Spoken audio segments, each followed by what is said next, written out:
კვირას საქართველო არჩევანს გააკეთებს, ვის ჩააბარებს მოსახლეობა თვითმმართველობებს და რას პირდებიან კანდიდატები ამ მომრჩეველს მხარდაჭერის სანაცვლოდ. ცოტა ხანში ჩვენ შემოგვიერთდებიან პოლიტიკური გაერთიანებების ლიდერები კახი კალაძე, დავით ბაქრაძე, ნინო გურჯანაძე, შალვა ნათელაშვილი და მამუკა კაციტაძე, მაგრამ დავიწყოთ დედაქალაქის პრობლემებზე საუბრით და თბილისის მერობის კანდიდატების დებატებით. მაშ ასე, მე კანდიდატებს გამოვაცხადებ საარჩევნო ნომრების მიხედვით. კახა კუკავა კოალიცია, არასაპარლამენტო ოპოზიცია. მოგესალმებით ბატონო კახა. დაიკავეთ ტრიბუნა. შემდეგი დიმიტრი ლორთქიფანიძე, კოალიცია, ნინო გურჯანაძე, ერთიანი ოპოზიცია. მოგესალმებით ბატონო დიმიტრი. გთხოვთ. ნიკა მელია, ერთიანი ნაციონალური მოძრაობა. მოგესალმებით ბატონო ნიკა. თქვენ აქ თანმიმდევრობით. შემდეგი ასმათ ყაბლაძე, ლეიბორისტული პარტია. მოგესალმებით ქალბატონო ასმათ.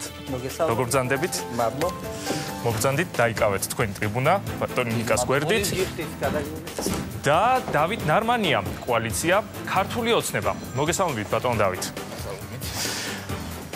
როგორც გითხარით, ჩვენ იმისათვის რომ რაიმე მიკერძოების ეჭვი არ გამჩნდარიყო, დაგალაგეთ, ასე ვთქვათ, იმ ნომრების მიხედვით, რომელიც თქვენ მონიჭებული გაქვთ არჩევნებისთვის და ამ მიმდევრობას გამოვიყენებთ მთელი დებატების განმავლობაში. პირველად, მე რა თქმა უნდა მოგცემთ საშუალებას ისე რომ არც მე ჩავერთვები თქვენ საუბარში და არც კანდიდატები, თქვენი კოლეგები, კონკურენტები შეგიშლიან ხელს, მოგცემთ საშუალებას, რომ პირველ რიგში უთხრათ ამ მომრჩეველს, რატომ უნდა მოგცენ მათ ხმა და რა შეიცვლება თბილისში იმ შემთხვევაში, თუ თქვენ გახდებით მერი. ბატონ კახა, თქვენ განვიწყებთ, იმიტომ რომ თქვენი პარტიის ნომერია არჩევნებზე 1.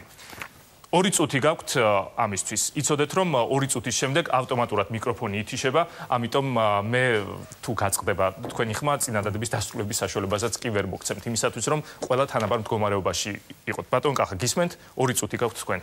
დიდი მადლობა, მე შევახსენებ ტელეაუდიტორიას, რომ ჩვენი ნომერი არის პირველი.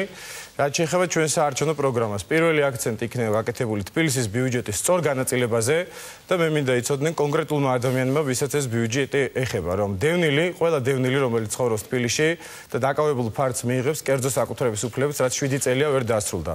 თბილისის გარეუბანში მცხოვრები ყველა ადამიანი, მე ჩართული ვარ მათი ნაკვეთების ლეგალიზაციის პროცესში, უახლოეს თვეებში არჩევნების შემდგომ მიიღებს ლეგალიზაციას. უსახკაროებისთვის ჩვენ გვაქვს ეს უკვე დაწყებული პროექტი, გაიხსნება სოციალური სახლი, რასაც თბილისში არ იყოს ის ძიმე პრობლემა, რასაც ჩვენ უყურებთ უკვე უკანასკნელი წლების განმავლობაში. ჩვენ ჩავატარეთ ბოლო თვეების მანძილზე რამოდენიმე აქცია აცტოპნიკებისათვის, ეგრეთ წოდებული აცტოპნიკებისათვის და მინდა მათ იცოდნენ ჩვენი პოზიცია, რომ ისინი უნდა გახდნენ კერძო მესაკუთრეები. ეკოლოგიურ ჭრილში ჩვენი ამოცანა არის, რომ მწვანე და ისტორიულ ზონაში კატეგორიულად დაიკრძალოს ნებისმიერი სახის მშენებლობა, ხოლო თბილისის დანარჩენ ნაწილში მშენებლობა დაექვემდებაროს ქალაქის განახლებულ გენერალურ გეგმას.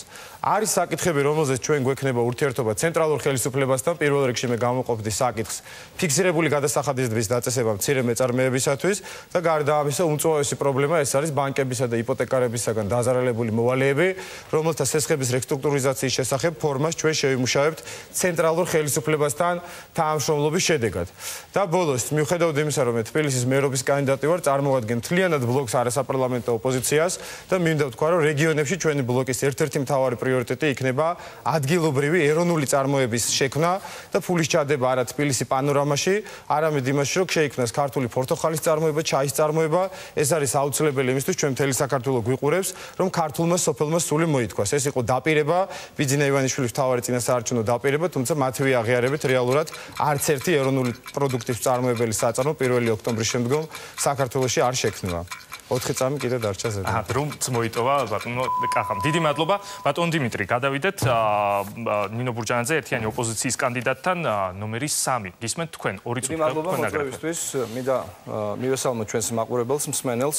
რა თქმა უნდა, ჩვენი პროგრამული პრიორიტეტები გათვალისწინებულია და გათვლილია ადამიანზე, ოჯახზე, ამის შესახებ ჩვენ არაერთხელ გვისაუბრია, მაგრამ თუ რატომ უნდა მოგცეს ხმა ნინო გურჯანაძე ერთიან ოპოზიციას და იმ ლიდერებს, რომლებიც წარმოვადგენთ ამ კოალიციას, ამასთან დაკავშირებით განსაკუთრებული აქცენტი უნდა გავაკეთო, სწორედ იმ მახინჯი კოაბიტაციის მეტასტაზებთან დაკავშირებით, რომლის შედეგებს ჩვენ დღესაც ვიმკით.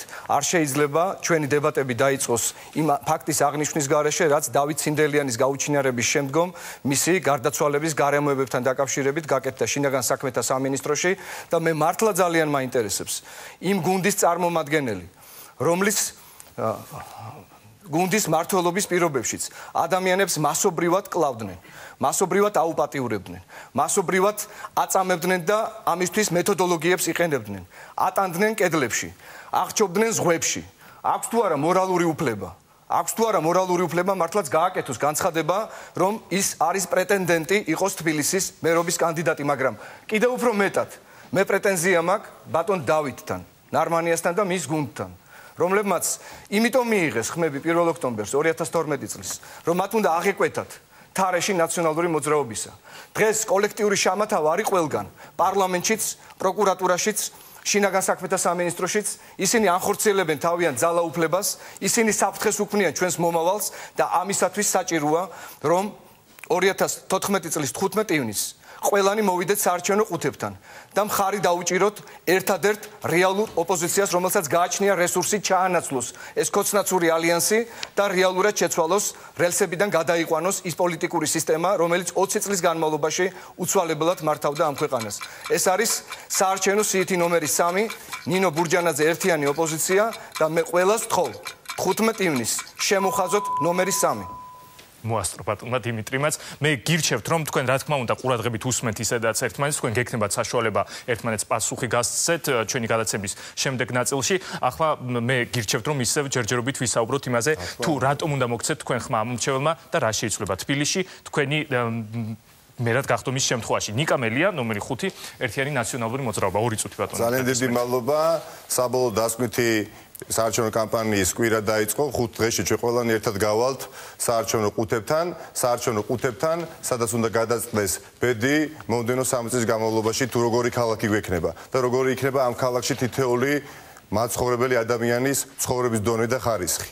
სამწუხაროდ ჩვენ გვიწევს მარტივი არჩევანის გაკეთება.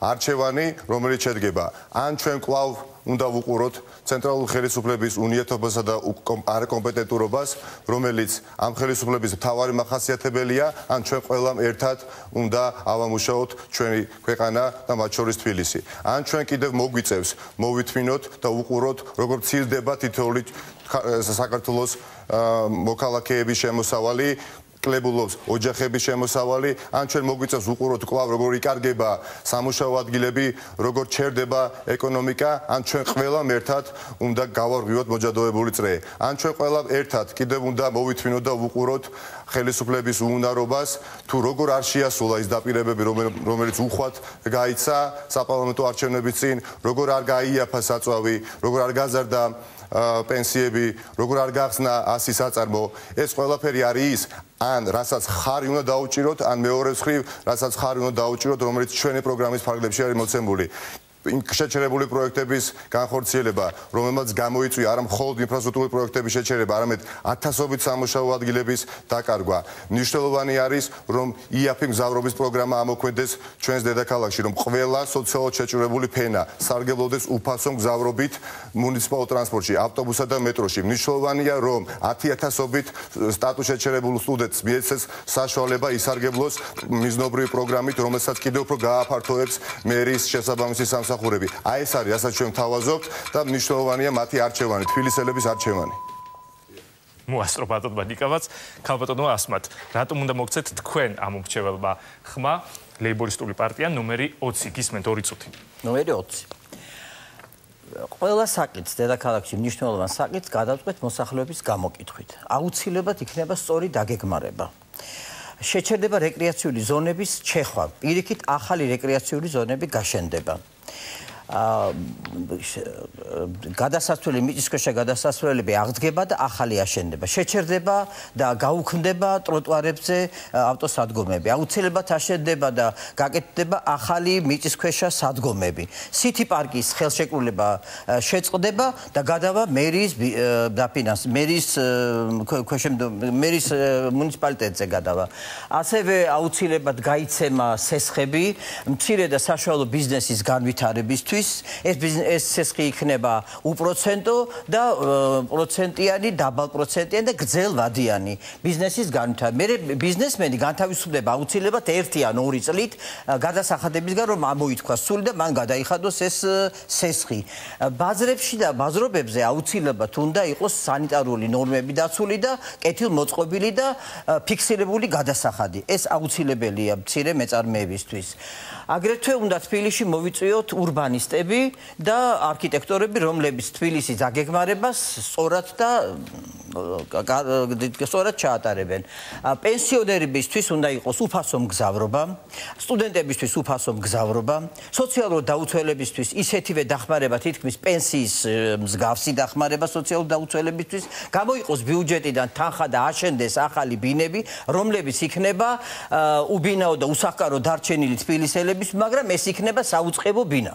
და არავითარ შემთხვევაში მას გაყიდვის და გასხვიცების უფლება არ ექნება, რომ შემდეგ ბანკმა ან იპოთეკამ აღარ ჩამოართვას ეს ბინა. აუცილებლად აშენდება მუნიციპალური საავადმყოფო ბავშვებისთვისაც და უფროსებისთვისაც. უსახკარო ბავშვებისთვის ინტერნეტი, სკოლა ინტერნეტები აშენდება აუცილებლად. თქვენ მოიწურა და ხმაც გაითიშა, თუმცა მე ვინიშნავ რა თქმა უნდა იმ პუნქტებს, რომლებზეც თქვენ საუბრობთ, ყველაზე გრძელისია თქვენთან გამომივიდა, იმიტომ რომ ყველაზე ბევრი კონკრეტული პროექტი დაასახელეთ. კარგი, ამაზე კიდევ ვისაუბრებთ. ბატონო დავით ნარმანია, ნომერი 41, მართველი გუნდი, ქართული ოცნება. რატომ უნდა მოგცეთ თქვენ ხმა მომრჩეველმა? გისმენთ 2 წუთი. მოგესალმებით პირველ რიგში გიორგი, მივესალმები ტელეკომპანია რუსთავის მაყურებლებს, მივესალმები დედაქალაქის მოსახლეობას და მივესალმები სრულიად საქართველოს. ჩვენმა პოლიტიკურმა გუნდმა თითეული თანამოქალაქის აქტიური მხარდაჭერით 2012 წელს შეცვალა მოძალადე ხელისუფლება. ბატონი ბიძინა ივანიშვილის ხელმძღვანელობით ძალიან მნიშვნელოვანი რეფორმები დაიწყო ქვეყანაში და ეს რეფორმები მიმდინარე ეტაპზეც გრძელდება. ჩვენ 800,000-ზე მეტ გლეხს და ფერმერს დავეხმარეთ იმისათვის, რომ სოფლის მეურნეობის პროგრამა განხორციელებულიყო და მიწა დამუშავებულიყო. 73 ფერმერულ ახალ მეურნეობაზე გაიცა იაფი კრედიტი, რაც მნიშვნელოვანია მათი განვითარებისთვის. ასევე იმ ფერმერულ მეურნეობებს, რომელსაც განვითარება ჭირდებოდა, დამატებით მიეცათ კრედიტები. 46,000-მა მოსწავლე მიხემძღვანელა და ისარგებლა უფასო სასკოლო ავტობუსით. ჩვენ დავიწყეთ უპრეცედენტო ადგილობრივი თვითმმართველობის რეფორმა, რომლის პირველ შედეგსაც ახლა ვხედავთ, როცა პირდაპირი წესით პირველად ქვეყნის ისტორიაში ვირჩევთ დედაქალაქშიც და საქართველოს რეგიონებშიც გამგებლებს და მერებს. უპრეცედენტოა საარჩევნო ბარიერი, რომელიც ჩვენ დავაწესეთ, ეს არის 50%-იანი საარჩევნო ბარიერი, ანუ საფუძველი ჩაუყარეთ ქვეყნის დემოკრატიულ განვითარებას, როცა მიუხედავად იმისა, რომ მრავალი წინააღმდეგობა არსებობდა დედაქალაქში ადგილობრივი თვითმმართველობის მხრიდან, ჩვენ მაინც მოვახერხეთ ძალიან ბევრი მნიშვნელოვანი საქმის გაკეთება და ძალიან ბევრი საინტერესო და კონკრეტული გეგმები გვაქვს, რომელსაც ცოტა მოგვიანებით გავშლით. ჩვენი წინასაარჩევნო პროგრამა, რომელიც საზოგადოების საჭიროებებზე არის დაფუძნებული და კვლევაზეა დაფუძნებული, რაც ჩვენ დედაქალაქში განვახორციელეთ, ეხება თითოეულ ადამიანს, არც ერთი კატეგორიის ადამიანი არ დარჩება ყურადღების მიღმა და თითოეული მათგანი იგრძნობს თანადგომას ჩვენი ხელისუფლების მხრიდან,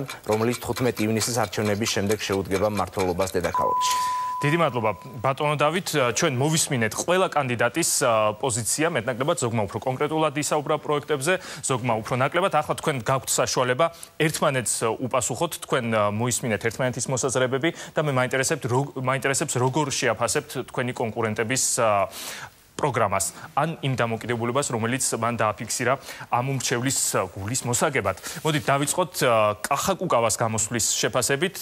ბატონო დიმიტრი, პირველი თქვენ იქნებით. შესაბამისად, თქვენ გაქვთ კახაკუკავას გამოსვლის შესაფასებლად 1 წუთი, ყველას ექნება 1 წუთი და ბოლოს ბატონო კახა, თქვენ საპასუხოდ გექნებათ 2 წუთი.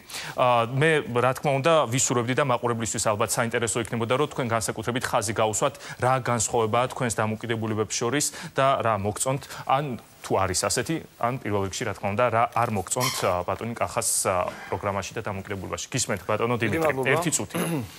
მე პირველ რიგში მინდა გამოვხატო ჩემი ღრმა პატივისცემა ბატონი კახა კუკავას მიმართ, როგორც პოლიტიკოსის მიმართ. ჩვენ მქონდა ძალიან საინტერესო ურთიერთთანამშრომლობა და კახა ვიცი რომ ამას არც მალავს და ღიეთაც აცხადებს, რომ მისი წარმატების ერთ-ერთი მთავარი მოტივი იყო სწორედ ჩვენი ის პრინციპი, რომელიც გულისხმობდა, რომ ორნი ყოფილიყავით წარმოდგენილი თავის დროზე ნაზალდების საარჩევნო ოლქში, რითაც განსაზღვრულიც იქნა ის წარმატება, მაშინ ჩვენ გვქონდა ის პრიორიტეტები, რომელიც მე ვფიქრობ, რომ ღირებულებების დონეზე არ შეცვლილა ბატონი კახასთვის დღემდე და იმედს ვიტოვებ, რომ ჩვენ შევძლებთ არჩევნების დადგომამდე ბოლო წუთამდე ჩამოვყალიბდეთ და მივიღოთ ისეთი გადაწყვეტილება, რომელიც იქნება საყოველთაო სახალხო გამარჯვების ფორმულა. ანუ ჩვენ წარმოვადგენთ ოპოზიციას, ჩვენ გვაქვს საერთო ღირებულებები, ჩვენ გვაქვს საერთო მიზანი და ამ მიზნის მიღწევის გზაზე ჩვენ უნდა შევძლოთ კომპრომისი, სწორედ საზოგადოების ინტერესებიდან გამომდინარე. თუმცა ამ ეტაპზე თქვენ არ ხართ ერთ კოალიციაში. ხართ სასალგე. დიდი მადლობა ბატონ დიმიტრი, ბატონო ნიკა. ერთი წუთი შეაფასეთ, გთხოვთ ბატონი კახას გამოსვლა. სიამოვნებით მეც დაუდასტურებ ჩემს პატივისცემას ბატონ კახა კუკავას სადმი ძალიან კარგია ის ყველაფერი რაზეც ბატონი კახა საუბრობს პროგრამის ფარგლებში რა თქმა უნდა ბატონ კახას აქვს ძალიან დიდი პოლიტიკური გამოცდილება ვინაიდან პოლიტიკურ ცხოვრებაში აქტიურად ჩამოვლი წლებია უკვე თუმცა არჩევნებში სადაც ჩვენ ვღებულობთ მონაწილეობას ეწოდება ადგილობრივი თვითმმართველობის არჩევნები და ვფიქრობ აქ სულ სხვა კვალიფიკაცია და ცოდნა და გამოცდილება საჭირო. როდესაც ჩემის აზრით მოგზაურებული კლასიკური გაგებით პოლიტიკაში ხარ გამორძმენდილი, შენ ეს გარკვეულწილად ხელს შეგიშლის ყოველთვის, ვინაიდან შენ ნებსი თუნებლიე შეიძლება ვიცო პარტიული ინტერესები გაატარო. თუმცა, ჩემის აზრით, მხოლოდ მოხარული ვიქნები, რომ ის საკითხები, რაზეც საუბრობს ბატონი კახა იყოს რეალურად შესრულებადი, მაგრამ ჩვენ ბევრი დაპირებები გვინახავს პროგრამაში, ეს არის მნიშვნელოვანი, მაგრამ უფრო მნიშვნელოვანი არის როგორ შესრულდება ესა თუ ის დაპირება ამ თუ იმ პროგრამაში. დიდი მადლობა. ქალბატონო ასმათ, თქვენ მოისმინეთ ბატონმა კახამ თქვენს მსგავსად ძალიან ბევრი კონკრეტული პუნქტი დაასახელა, რომლის შესრულებასაც აპირებს თუ ის მერი გახდება, რა თქმა უნდა, თავის გუნდთან ერთად, მაგალითად, დევნილები, უსახლკაროები ახსენა, მან აგრეთვე ფიქსირებული გადასახადები, ეკოლოგიური პრობლემები, ბანკებისგან დაზარალებული მოვალეების საკითხის გადაწყვეტა, ეროვნული წარმოება და ასე შემდეგ. რას ფიქრობთ თქვენ ამ ყველაფერზე? ერთი წუთი. დიახ, საერთო გვაქვს პროგრამაში რაღაცა, აბსოლუტურად დამოუკიდებლად. ისე სხვათა შორის მე პირველმა გამოვაქვეყნე ჩემი პროგრამა, იმიტომ რომ ყველა მე მიმიწვია როგორც ქალბატონი და თუ რამე არის სხვაგან, მე არავისგან არაფერი არ მიმიღია პირიქით. შეიძლება გადაიღოთ ჩემი. ბატონ კახასადმი ძალიან დიდი პატივისცემით ვარ, იმიტომ რომ ვიცნობ როგორც შესანიშნავ იურისტს, შესანიშნავ პოლიტიკოს და ბატონ ნიკას რომ არ მოწონს მისი დიდი პოლიტიკური გამოცდილება და ეს ხელს შეუშლის, აი მე ზუსტად ეს არ მაქვს და მე ხელს არ მიშლის ჩემი არაპოლიტიკური გამოცდილება და ამიტომ მე უფრო მისაღები ყოფილვარ ბატონ ნიკა. ბატონო კახა პატივისცემა ჩემგან და არაფერი ცუდი, ყველაფერი მხოლოდ კარგი, საბაქვს დამოკიდებულება, ვიცნობ დიდი ხანია. მე ყველას ვიცნობ, მაგრამ განსაკუთრებით ბატონ კახას უფრო დიდი ხანია ვიცნობ და პატივისცემ. გასაგებია, პატივს გცემენ ბატონო კახა, საინტერესოა ხმას თუ მოგცემენ. არა, მე რატომ მივცემ? რა თქმა უნდა, მე ვგულისხმობ მოსახლეობას, რა თქმა უნდა, ვისაც დღეს ვესაუბრებით. ბატონ დავით, გთხოვთ თქვენს შეაფასოთ ბატონი კახას გამოსვლა ერთი წუთი. საერთო პათოს შემიძლია მეც შევუერთდე, მე ძალიან კონკრეტული ვიქნები და მხოლოდ ორ მომენტს გამოყოფდი. პირველ რიგში ალბათ უფრო საინტერესო იქნებოდა, რომ ფიქსირებული გადასახადის შემოღებასთან დაკავშირებით და ბანკით და იპოთეკით დაზარალებული მოსახლეობის გვერდში დგომასთან დაკავშირებით მისგან მომესმინა უფრო კონკრეტული ბერკეტები, უფრო კონკრეტული არგუმენტაცია, რა გზით და რა მექანიზმები წარმოუდგენია მას ამის გაკეთება. პირველი არ არის ცალსახად ადგილობრივი თვითმმართველობის უფლებამოსილება და ის ამას ვერ განახორციელებს, თუმცა მინდა ვთქვა, რომ გარკვეული კატეგორიის ფიქსირებული გადასახადები მოქმედებს, რაც შეეხება მეორე საკითხს, ეს არის თემა, რომელიც ადგილობრივი თვითმმართველობის უფლებამოსილებისგანაც შორს არის და ორ კერძო სუბიექტ შორის დამოკიდებულების და ურთიერთობის სფეროა და აქედან გამომდინარე რეგულაციები სახელმწიფოს მხრიდან აქ და ბერკეტები პრინციპში არ არსებობს. ერთადერთი შუამავლის როლი შეუძლია ის როს გასაგებია. გაითიშა თქვენი ხმა ბატონ დავით, მადლობა, მაგრამ გასაგებია თქვენი პოზიცია. აი ახლა ბატონ კახა გისმენთ რა პასუხი გაქვთ თქვენ იმაზე, რაც მოისმინეთ, 2 წუთი გაქვთ თქვენ ამისთვის. ძალიან დიდი მადლობა პირველ რიგში ოპონენტებს, მართალი რო გითხრათ. ხუმრობით რა თქმა უნდა ცოტათი მოსაწყენიც იყო სულ დადებითი შეფასებების მოსმენა და ცოტათი ხელები შემეკრა ეხა მე რო დაუსვა კონკითხვები მართლა ძალიან დიდი მადლობა რომ ასეთი დადებითი ტონალობა გვაქვს დღეს დებატებში რაც შეეხება კონკრეტიკას პირველ რიგში ბატონ ნიკას უპასუხებ რომ მე ვარ თბილისის საკრებულოს მოქმედი მოწვევის დეპუტატი უკვე 4 წელია და ალბათ მსმენელიც ტელემაყურებელიც შეარჩნებდა რომ მე ჩემს პრეზენტაციაში პირდაპირ კონკრეტული საკითხები დავიწყო ყოველგვარი გლობალური პოლიტიკის გარეშე იმიტომ რომ ძალიან კარგად მესმის რომ კენჭს ვიყრი თბილისის მერად თვითმმართველობის ხელმძღვანელად და ამიტომაც პრიორიტეტი გავაკეთე სწორედ ამ საკითხზე და არა იმ დავუშვათ სხვა არანაკლებ საინტერესო საკითხზე რომელიც შეიძლება იყოს პოლიტიკური დებატების საგანი ჩვენ შორის.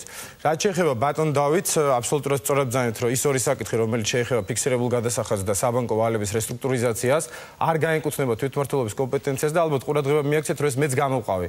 მე ჩამოთვალე საკითხები რომელიც არის თვითმმართველობის კომპეტენცია და ამ ორ საკითხზე მიუთითე რომ ამ საკითხებზე ჩვენ ვაპირებთ ვითანამშრომლოთ ცენტრალურ ხელისუფლებასთან. კონკრეტულად ფიქსირებული გადასახადის საკითხში თავისთავად ცხადია გაეკუთვნება პარლამენტის კომპეტენციას.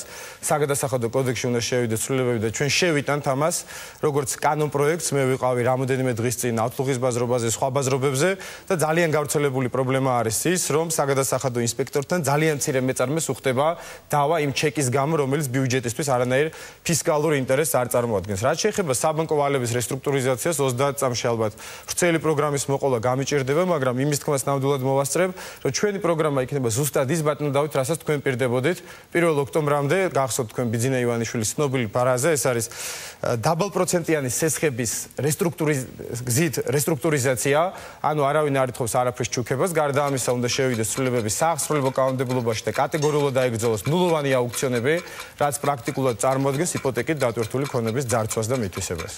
ბატონ კახა, მე მინდა დამატებით შეკითხვა დაგისვათ და უბრალოდ გთხოვთ მოკლედ მიპასუხოთ. აი, ასეთი დაფიქსირებული პატივისცემა ყველა სხვა კანდიდატისგან ხომ არ მიუთითებს თქვენთვის იმაზე, რომ ისინი არ აღგიქვამენ სერიოზულ კონკურენტად?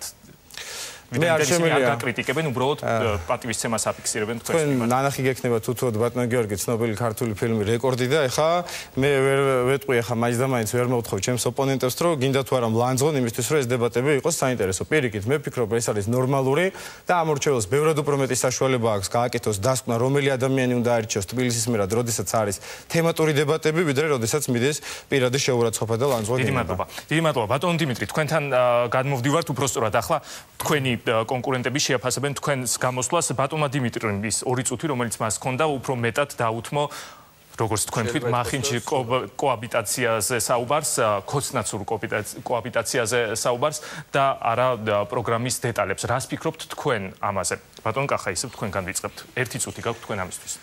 პირველ რიგში მეც მინდა ვთქვა რომ დიმიტრისთან მე მაკავშირებს არა მარტო პოლიტიკური ბიოგრაფია ჩვენი, არამედ რა ვიცი, ადამიანური ურთიერთობა, მე კარგად ვიცნობ მის ოჯახს, მეგობრობ, განსაკუთრებული პატივისცემა ამ ეთერიდანაც ქალბატონ ხათუნას დიმიტრის მეუღლეს, ელენე მისი ერთ-ერთი შვილი, მრავალ შვილთაგან იყო კიდევაც ბოლო პერიოდამდე ჩვენი ახალგაზრდული ორგანიზაციის ერთ-ერთი აქტიური წევრი, ამიტომ ეს არ არის ჩვეულებრივი პოლიტიკური ურთიერთობა. რაც შეეხება პოლიტიკას, ჩვენ მქონდა პერიოდი, როცა თანამშრომლობდით, დიმიტრი იყო გლდანში, როცა მე კენჭს ვიყრიდი, ჩემი შტაბის უფროსი, იყო პერიოდი 2008 წლის არჩევნების შემდგომ, აი ცნობილი მანდატების დაჭრის შემდგომ, როდესაც ჩვენ ვიყავით ოპონენტები და დიმიტრიმ გაიხსენა აგრეთვე ბოლო შარშანდელი შუალედური არჩევნები, როცა ჩვენ ერთად გამოვედით პრაქტიკულად ნაძალადების არჩევნებზე. ჩემი სურვილი იყო და დიმიტრიმ იცის რომ შევთავაზე მე რომ ჩვენ ყოფილიყავით ეხლაც წყვილში, თუმცა ეს მისი უფლება არის, მან გადაწყვიტა რომ ქალბატონი ბურჯანაძის გუნდით ეყარა კენჭი. მე ვფიქრობ რომ ეს არჩევნები დასრულდება, ჩვენ შევინარჩუნებთ ამ კორექტულ ურთიერთობას და არ გამოვრიცხავრო სამომავლოდ ჩვენ კვლავ თანამშრომლობთ. დიდი მადლობა. ბატონ ნიკა, საინტერესოა თქვენი პასუხი ბატონ დიმიტრის გამოსვლაზე და ქოცნაცურ კოაბიტაციის დასრულების აუცილებლობას 1 წუთი. გარდა ყველაფერზე ისაუბრა, ამას უფრო დავარქვევთ რაღაცა მოძღვრებას კაცობრიობის დასასრულის შესახებ. რა თქმა უნდა, ერთ-ერთ საქმეზე მან ისაუბრა, რომელიც დღეს გაცხადდა, თითქოს წინა წლებში რამდენიმე წლის წინ მოხდა დანაშაული. აქვე მინდა საზოგადოებას გამოვცხადო, რომ ნებისმიერი დანაშაული უნდა იყოს, რა თქმა უნდა, დასჯადი, ვემიჯნები ძალადობას გუშინ წინას დღეს და ხვალაც.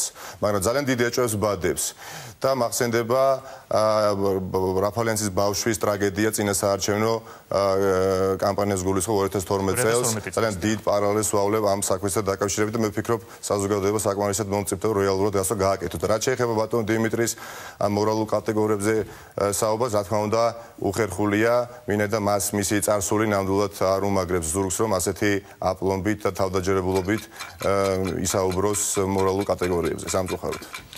თქვენ გულისხმობთ მე მაყურებელს შევახსენებ ბატონმა დიმიტრიმ თქვა რომ თქვენ მორალური უფლება არ გაქვთ რომ იყიდეთ კენჭს როგორც თბილისის მერობის კანდიდატი. თქვენ მოგცემთ შემდეგ კიდევ სიტყვას ბატონო ნიკა, ქალბატონო ასმათ, თქვენთან გადმოვდივარ, გთხოვთ შეაფასოთ ბატონი დიმიტრის გამოსვლა, გისმენთ ერთი წუთი. მე მგონი მართლაც პროგრამა ნაკლებად იყო და იყო უფრო საუბარი დღევანდელ ხელისუფლებასა და ოპოზიციასთან ურთიერთობაზე. და ესა ბატონი დიმიტრის ნება, რაზე ისაუბრებს, მას ჰქონდა უფლება რომ ესაუბრო უფრო კონკრეტულად, მაგრამ ისაუბრა ამ თემაზე. ეს კოაბიტაცია სიმართლე გითხრათ, მეც არც მომწონს და ვერც გავიგე რა არის ეს აუცილებლობა რა შეია, მაგრამ უბრალოდ არ მოგწონდით თვლით რომ სერიოზული პრობლემაა ეს. სერიოზული პრობლემაა, იმიტომ რომ არის კოაბიტაცია და ეს რას ნიშნავს აბსოლუტურ განოლებას ყველაფრის თუ რა არის ვერ გავიგე. ბატონ დიმიტრისთან მე ცოტა სხვა ის არ მომწონს, რომ ძალიან ბევრი პარტია აქვს გამოცვლილი, რომ ჩამოთვალეს რაღაც უამრავი პარტია, თითქმის არ დარჩა არავინ ლეიბორისტების გარდა. და ეს მე მგონია ჯობია საერთოდ ერთპარტიული იყო და ერთ პარტიასთან მქონდეს უფრო ურთიერთობა ვიდრე ყველასთან. მე ჩემი სუბიექტური აზრია.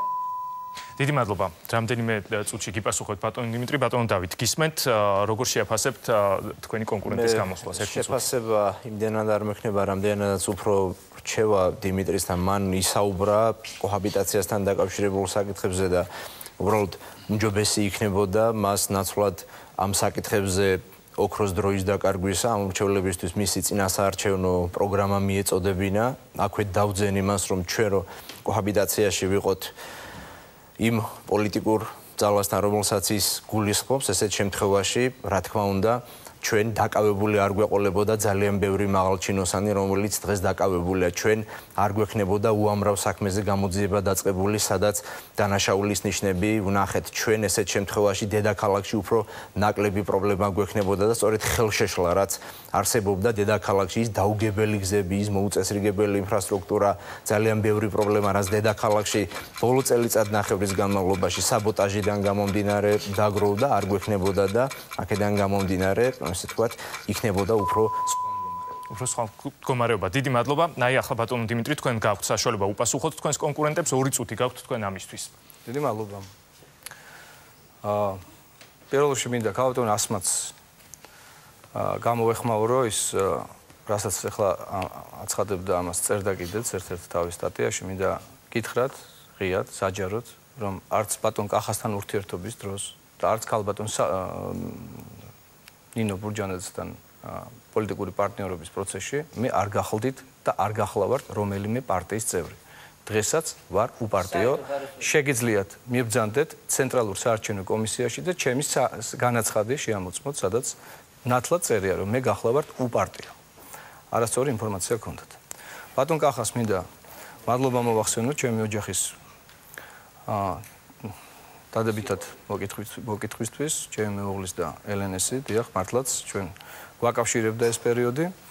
თუმცა აქვე მინდა გავაკეთო აქცენტი იმაზე, რასაც ბატონი კახა აკეთებს ხოლმე აქცენტს, ქალბატონ ნინო ბურჯანაძესთან ჩემი ურთიერთობა, დიახაც არ იყო რაღაცა სპონტანური ურთიერთობის პროდუქტი. ბატონი კახა, ბატონი ჯონდი, ქალბატონ ნინო ბურჯანაძე აქტიურ კონსულტაციაში იყვნენ ჩაბმულნი ამ საერთო ერთობის მიღწევის გზაზე, მეტიც ამის საფუძველს იძლეოდა ის გარემოებაც, რომ ბატონი კახა 26 მაისს იყო ჭიდროდ დაკავშირებული ქალბატონ ნინოსთან, ასევე მხარი დაუჭირა საპრეზიდენტო არჩევნების დროს და ბუნებრივია იყო ლოგიკური ბმა იმისა, რომ დღეს ჩვენ ერთად ყოფილიყავით, თუმცა კიდევ ერთხელ ვიმეორებ, არჩევანი მისია, პოლიტიკური პასუხისმგებლობა საერთო. ნაციონალური მოძრაობის საარჩევნო სუბიექტს კიდევ ერთხელ მინდა შევახსენო ის მორალური კატეგორიები, რომელზეც თქვენ მე ხშირად აპელირებთ ხოლმე. დიახ, მე შევედი საქართველოს პარლამენტში, იმიტომ რომ გამეკეთებინა საქმე და თქვენგან ნაწამები ადამიანები დამეცვა. დაწყებული 14 წლის გვანცაყუფარაძისგან და დამთავრებული პოლიტპატიმარ ვახტანგ მაისაიათი. რომელთა შესახებ ინფორმაციები, მათ შორის სახელმწიფო დეპარტამენტის ანგარიშებშია შესული შეერთებული შტატების და შეგიძლიათ კარგად ნახოთ. და ძალიან დიდი მადლობა. ბატონ დიმიტრი, გაითიშა თქვენი ხმა. აღარ ისმის უბრალოდ. დიდი მადლობა. თუმცა მე უნდა აღვნიშნო, რომ კრიტიკა გაისმა თქვენი კონკურენტებისგანაც, რომ თქვენ არ საუბრობთ თქვენი პროგრამის კონკრეტულ პუნქტებზე, მისათვის რომ ამომრჩეველმა გაიგოს რას აპირებთ თქვენ გააკეთოთ თბილისში. კარგი, თქვენი ნება დრო თანაბრად გაქვთ ყველას გამოყოფილი. ახლა ჩვენ უნდა ვისაუბროთ, როგორც თქვენ და მოიხსენიეთ, ნაციონალური მოძრაობის საარჩევნო სუბიექტზე და მის გამოსვლაზე, ანუ ნიკა მელიაზე. ბატონ დიმიტრი, თქვენ იწყებთ მისი გამოსვლის შეფასებას ისევ 1 წუთი გაქვთ თქვენ ამისთვის გისმენთ. შეფასება კიდევ ერთხელ ვიმეორებ და გამომდინარეობდეს იმ ნაყოფით, რომელიც მოისხა ნაციონალური მოძრაობის პოლიტიკური მოღვაწეობის ხემ. მთელი ამ 9 წლის განმავლობაში ეს იყო პერიოდი, როდესაც ქვეყნის წინააღმდეგ ხორციელდებოდა მასობრივი გაღატაკებისა და ქვეყნიდან განდევნის პოლიტიკა. ქვეყანამ დაკარგა სახელმწიფოსთვის განკუთვნილი ყველა ნიშანი. დაკარგა საზღვრები და ოკუპირებულია ჩვენი ქვეყნის 20%, რეალურად არ არის დემარკირებული ჩვენი ქვეყნის საზღვრების 46%, ქვეყნიდან განდევნილია 1.400.000 ადამიანი სოციალური ნიშნით და დისკრიმინირებულია ძალიან ბევრი ადამიანი პოლიტიკური ნიშნით. მაშინ, როდესაც მოსამართლეები, რომლებსაც გამოჰქონდათ განაჩენები პოლიტიკური პატიმრების წინააღმდეგ, დღეს არიან დაწინაურებულნი და დღეს არაორაზროვნად გვესმის განცხადება პრემიერ-მინისტრისა, რომ თურმე ძველი ხელისუფლების გავლენის ქვეშ იმყოფებიან დღევანდელი მოსამართლეები. მადლობთ, ჩვენ ამის შესახებ ვიცოდით. ამიტომ არავით არის შანსი ბატონი მელიას მიმართ მხარდაჭერისა. მადლობა, ბატონ დიმიტრი, ბატონ კახა, გისმენთ. თქვენ როგორ შეაფასებთ ნიკა მელიას გამოსვლას? დიდი მადლობა. მე 1 წუთი არ დამჭირდება, ამიტომ ვიტყვი. ეხლა ნაციონალურ მოძრაობასთან მქონდა ძალიან მწვავე წინააღმდეგობა მთელი 9 წლის მანძილზე. ვიყავი რამდენჯერმე დაკავებული, ნაჟეჟი, ნაბეთქი და აგრესიული ურთიერთობაც მქონდა ძალიან ბევრ ადამიანთან და მინდა ვთქვა, რომ ნიკა მელია არის რაღაც ახალი წყობის ნაციონალი. პირადად ის არანაირად ამ აგრესიას არ იწვევს, წარმოადგენს ოჯახს, რომელსაც ნამდვილად მთელ თბილისში იცნობენ და პატივს სცემ და სწორედ აქედან გამომდინარე მე არ მინდა ეხლა რაღაც ნოტაციის კითხვა გამომივიდეს. უბრალოდ მისთვის პოლიტიკურად ადამიანურ მხარეს რო თავი დავანებოთ, რამდენად წარმოადგენს ტვირთს, რომ მის პარტიაში ჯერ კიდევ გენერალური დივნად ითვლება ვანო მერაბიშვილი, გივი თარგამაძე, გია ბარამიძე ითვლებიან ამ გუნდის ლიდერებად. აი რომ მოხვიდეთ ნიკა დავუშვათ, წარმოვიდგინოთ სერიოზული ძალით საკრებულოში ამ პოლიტიკურ ცხოვრებაში. მერაბიშვილი, ბარამიძე, თარგამაძე რამდენად იქნებიან ტვირთი და ხელისშემშლელი გარემოება შენთვის, შენ საქმიანობაში. თუნდაც როგორც ქალაქის თვითმმართველობის ერთ-ერთი. დიდი მადლობა. ქალბატონო ასმათ გისმენთ, თქვენც 1 წუთი გაქვთ. პირადად ბატონი ნიკა, რაც ხვდებით ერთმანეთს, ძალიან ნორმალური ყმაწვილის დაბეჭდილებას ტოვებს.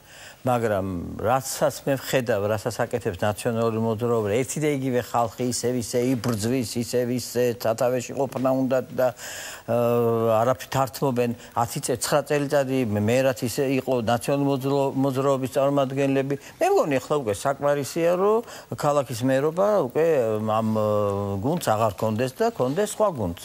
გინდათ ჩვენს გუნდს, გინდათ მე მაგალითად.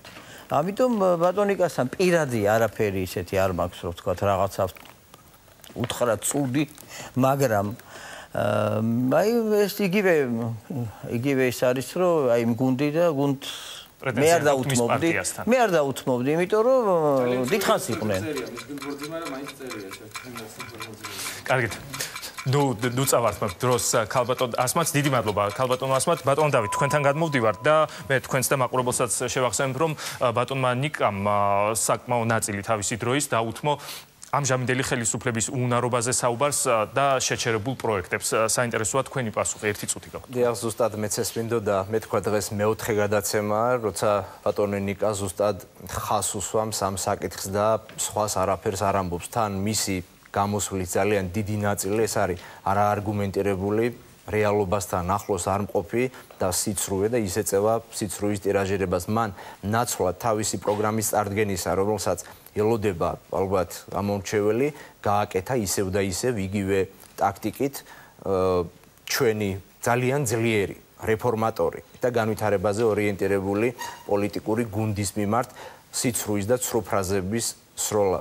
და ამდაგვარი ტაქტიკა აირჩია, რაც მე ვფიქრობ, რომ მისთვის ზიანს წარმოადგენს და მის გუნდს, რომელსაც ის წარმოადგენს, აყენებს გარკვეულ ზიანს. ამიტომ მას ჯობდა წარმოეჩინა ის საპროგრამო მიმართულებები, რომელიც მათ გააჩნიათ.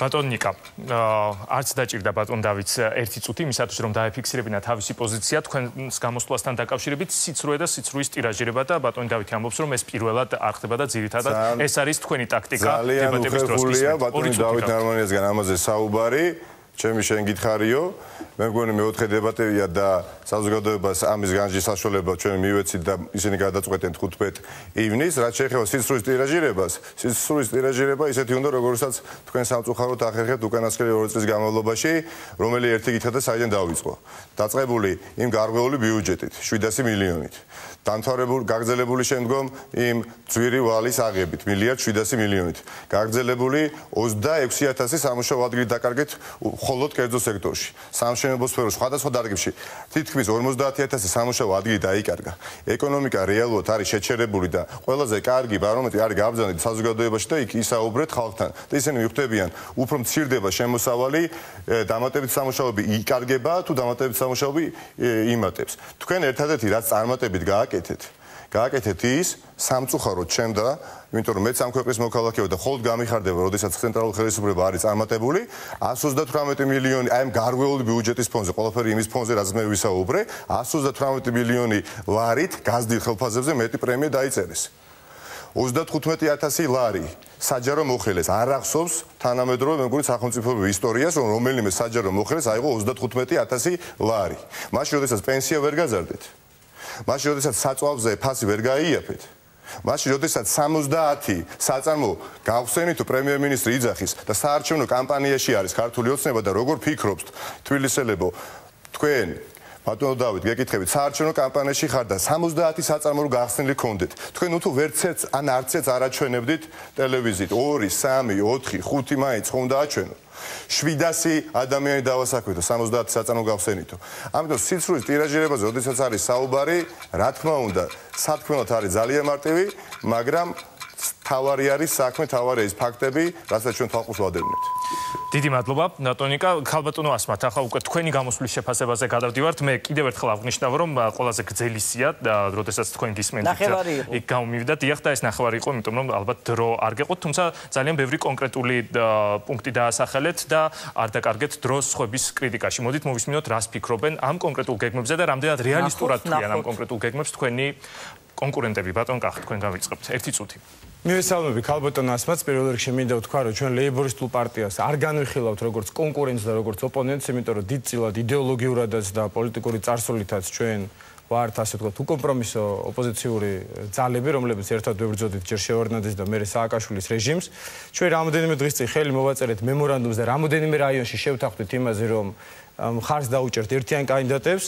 და აქვე ვიტყვი იმას რომ ამ ერთიანი კანდიდატების თემა გაიჟღერა აქ ამ თემამ იყო ღია ყველა ოპოზიციური პარტიისათვის გასაგებია რომ რიგმა პოლიტიკურმა პარტიებმა გადაწყვეტეს ერთპარტიულ რეჟიმში მონაწილეობა ჩვენ შექმნით საარჩევნო ბლოკში ახალ მემარჯვენეებთან ერთად ხოლო ლეიბორისტულ პარტიასთან გვაქვს მემორანდუმი ამიტომაც ლეიბორისტულ პარტიას აქვს თავისი ტრადიცია რომ ისინი ბლოკებში არასდროს არ შედიან რა ფორმითაც შეიძლებოდა თანამშრომლობა არჩევნებამდე ჩვენ მე ვფიქრობ რომ ამაზე უკვე შევთანხმდით და მე დარწმუნებული ვარ რომ თუკი მე გავიმარჯვებ და გავხდები თბილისის მერი ლეიბორისტული პარტიის ფრაქცია თბილისის საკრებულოში იქნება ერთ-ერთი ყველაზე უფრო საინტერესო და აქტიური პარტნიორი დიდი მადლობა ბატონ დიმიტრი გისმენთ მე მაგალითად როდესაც ქალბატონ ასმათს ვუსმენდი და ვუსმენდი ამ გრძელ სიას ბუნებრივად მიჩნდება კითხვა საიდან მოვა ფინანსები ამდენი პროექტის განსახორციელებლად რას ფიქრობთ თქვენ გისმენთ ამის შესახებ პირველ რიგში ალბათ ქალბატონ ასმათს უნდა ვკითხოთ და ალბათ მას გააჩნია განშლა ამ კონკრეტული საკითხებისა რომელიც ალბათ ზოგადიდებულების დონეზე იქნა წარმოდგენილი რაც შეეხება თავად ქალბატონი ასმათის მიმართ ჩემს დამოკიდებულებას მინდა გითხრათ რომ ის არის შესანიშნავი ქალბატონი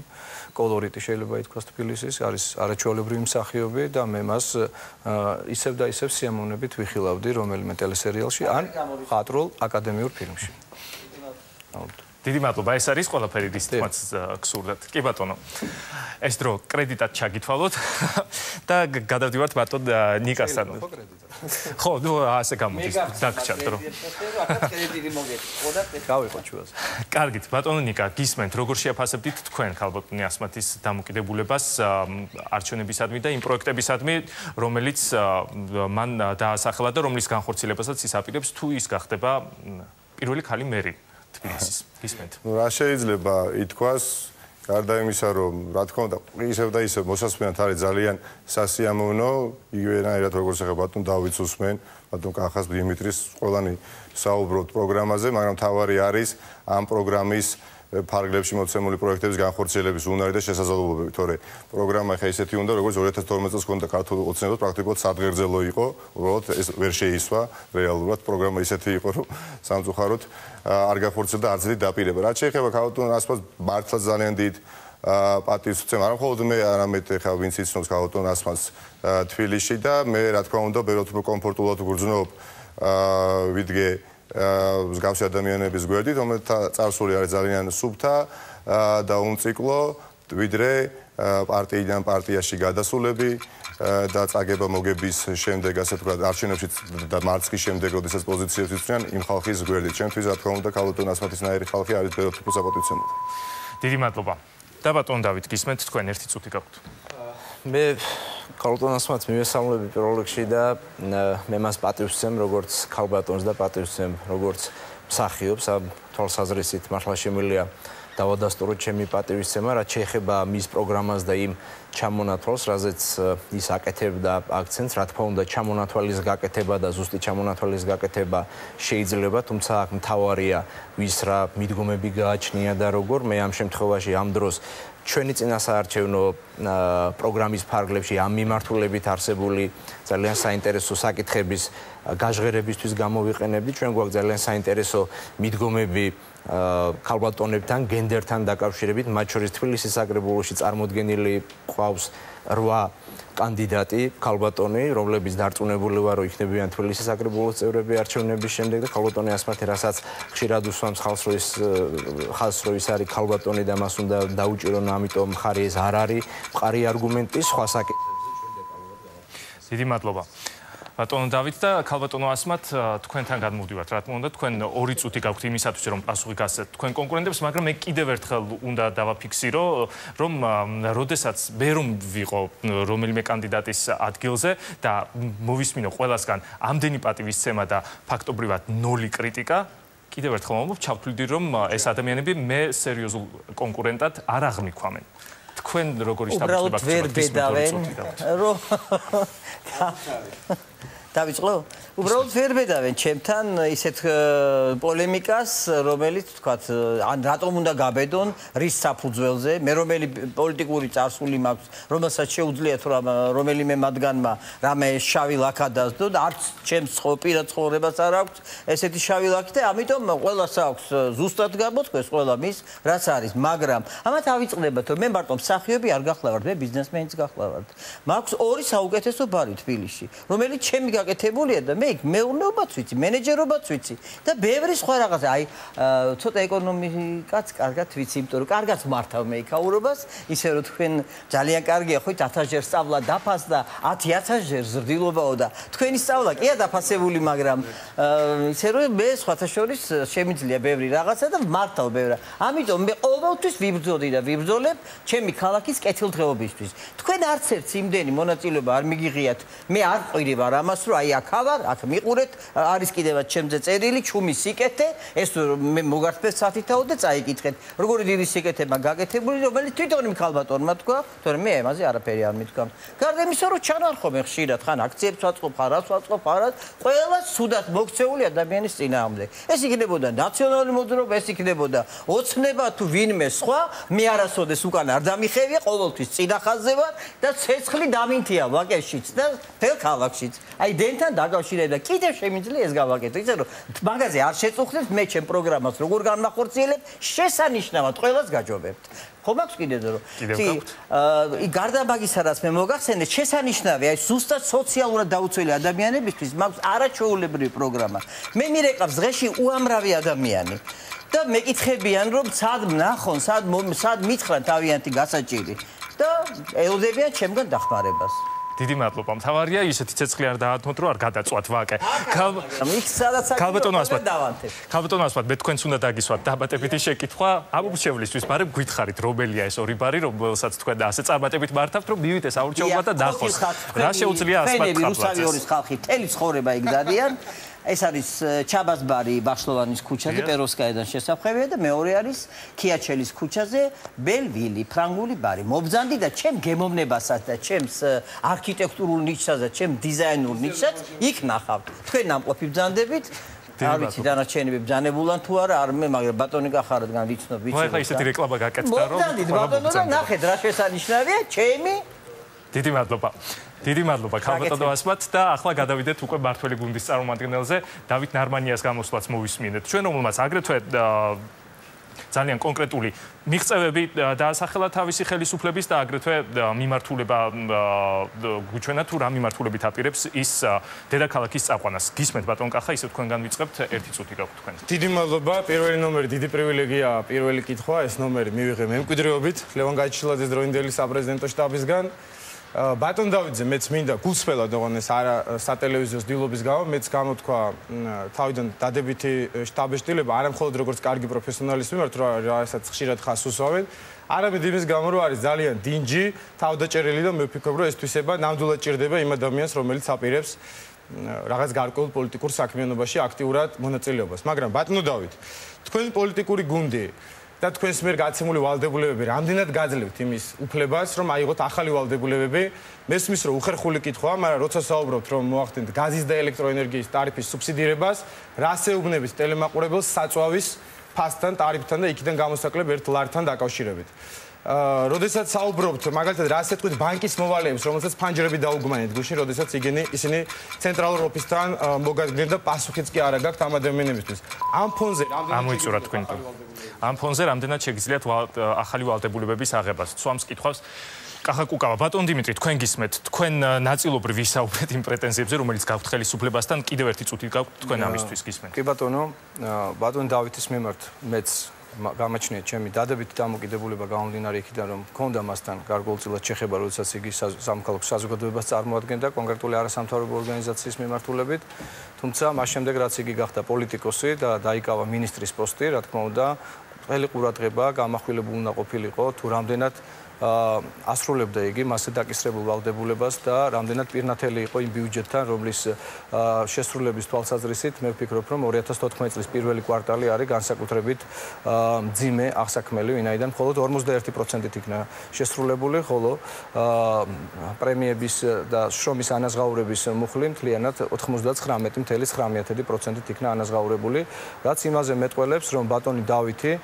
იმ შემთხვევაშიც კი თუ კი იქნებოდა დამოუკიდებელი თქვა აი ესეთი მიდგომების მიმართ საბოლოო ჯამში უძლური აღმოჩნდა აღიკვეთა თქვათ აი ესეთი ხელგაშლილობა რომელიც ცენტრალური ხელისუფლების მაღალი პოლიტიკა მადლობა ბატონი დავითი ინიშნავს ამ პრეტენზიებს და გიპასუხებ ცოტა ხანში ბატონიკა გისმენთ ერთი წუთი გაქვთ ნუ რა უნდა ვთქვა გარდა იმისა რომ მეც დავადასტურებ ასევე პატივისცემას ბატონ დავითზე მაქვს მე პოზიტიური შთაბეჭდება როგორც პიროვნებაზე ვსაუბრობ ადამიანი არის ჩემისაც ძალიან პატივისცემი ადამიანი ასე შთაბეჭდება დატოვა მეოთხე დებატია უბრალოდ ადამიანი მაგრამ ამავე დრო ძალიან სამწუხაროა მისი დამოუკიდებლობის ხარისხი არის პრაქტიკულად ნულოვანი და შეუძლებელია რომ მისი დამოუკიდებლობის ხარისხი იყოს ნულზე ზევით ხო ეს არის ძალიან სამწუხარო რაც შეეხება უკვე დაპირებებს უშუალოდ ნუ ეხლა ჩვენ ვიხილეთ უკანასკნელი 2 წელიწადი რა მოხდა რა დაპირებების შესულდა ვერც ერთი დაპირებები ეხლა მოვალეები ბანკის მოვალეები ხო ბინათ მოსარგებლები ეგრეთ წოდებული ასტუპნეგები პირდაპირ ბუკრეტებში ეწევათ მათ პრობლემას გადაწყვეტით ნუ საწვავის გაიაფებაზე აღარ არის საუბარი სამუშაო ადგილები რომ დაიკარგა მახსოვს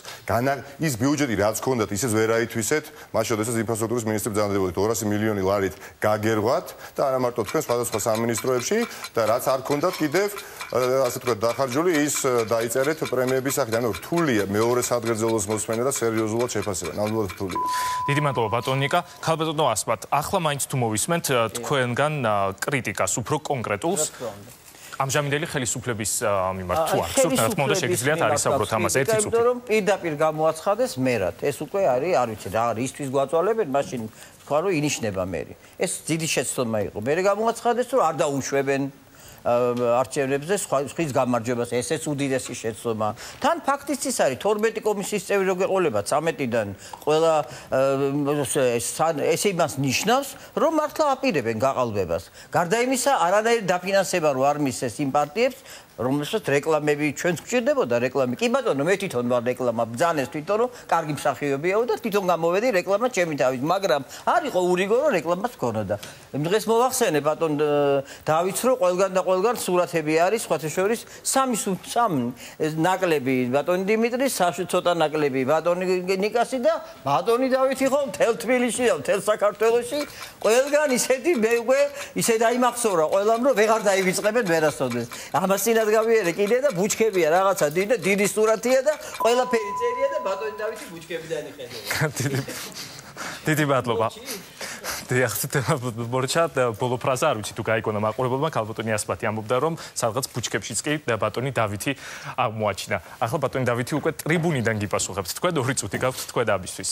პირველ რიგში დიდი მადლობა ოპონენტებს პოზიტიური შეფასებისთვის, რაც მათ გააკეთეს. რაც შეეხება ცალკეულ საკითხებს და ცალკეულ კითხვებს, რაზეც აქ იყო საუბარი. მე სწორედ ჩვენი პოლიტიკური გუნდის მიერ გაკეთებული საქმეები და მიღწევები 1 წლის და 8 თვის განმავლობაში ჩამოთვალი და ის მხოლოდ არასრული ჩამონათვალია იმ მიღწევებისა, რაც ჩვენ გვაქვს. მე სპეციალურად წამოვიღე, ვიცი როგორი მიდგომები იყო წინა სამი დებატების დროს და სპეციალურად წამოვიღე ჩემი სამინისტროს მიერ გაწეული საქმიანობის წლიური ანგარიში და ჩვენი მთავრობის მიერ გაკეთებული საქმეების წლიური ანგარიში გადაცემის დასრულების შემდეგ სიამოვნებით გადავცემ მათ ოპონენტებს რომ ნახონ, თუმცა მათ ეს შეეძლოთ აქამდე ენახათ, თუმცა უნახაობის პრობლემა ნამდვილად არ არის. აქ ასე ვთქვათ, ისინი ჩემში ხედავენ ძალიან სერიოზულ ოპონენტს და აქედან გამომდინარე ყველა ცდილობს რომ გარკვეული დარტყმები ჩემი თვალსაზრისით იყოს კონკრეტულ საკითხებს რაც შეეხება ახალ ვალდებულებებს დიახაც ავიღებთ, იმიტომ რომ ეს არის ვალდებულებები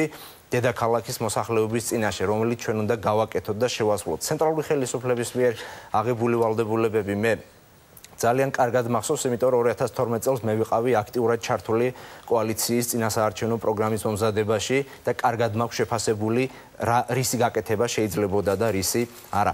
ბანკის მოვალეებთან დაკავშირებით მინდა ვთქვა, რომ მუშაობა მიმდინარეობს ამასთან დაკავშირებით, მაგრამ ეს არ არის პირდაპირ ვალდებულება ადგილობრივი თვითმმართველობის, ამიტომ ჩვენ წინასაარჩევნო პროგრამაში არ შევიტანეთ 2014 წლის პირველ კვარტალში ჩემი ხელმძღვანელობის პერიოდში სამინისტროს მიერ შესრულებული პროექტების ღირებულებამ 97 მილიონი ლარი შეადგინა, რაც 10 მილიონით მეტია 2013 წლის მაჩვენებელზე და 31 მილიონი ლარით მეტია ნაციონალური მოძრაობის ხელმძღვანელობის პირობებში გაწეულ ხარჯებთან მიმართებაში.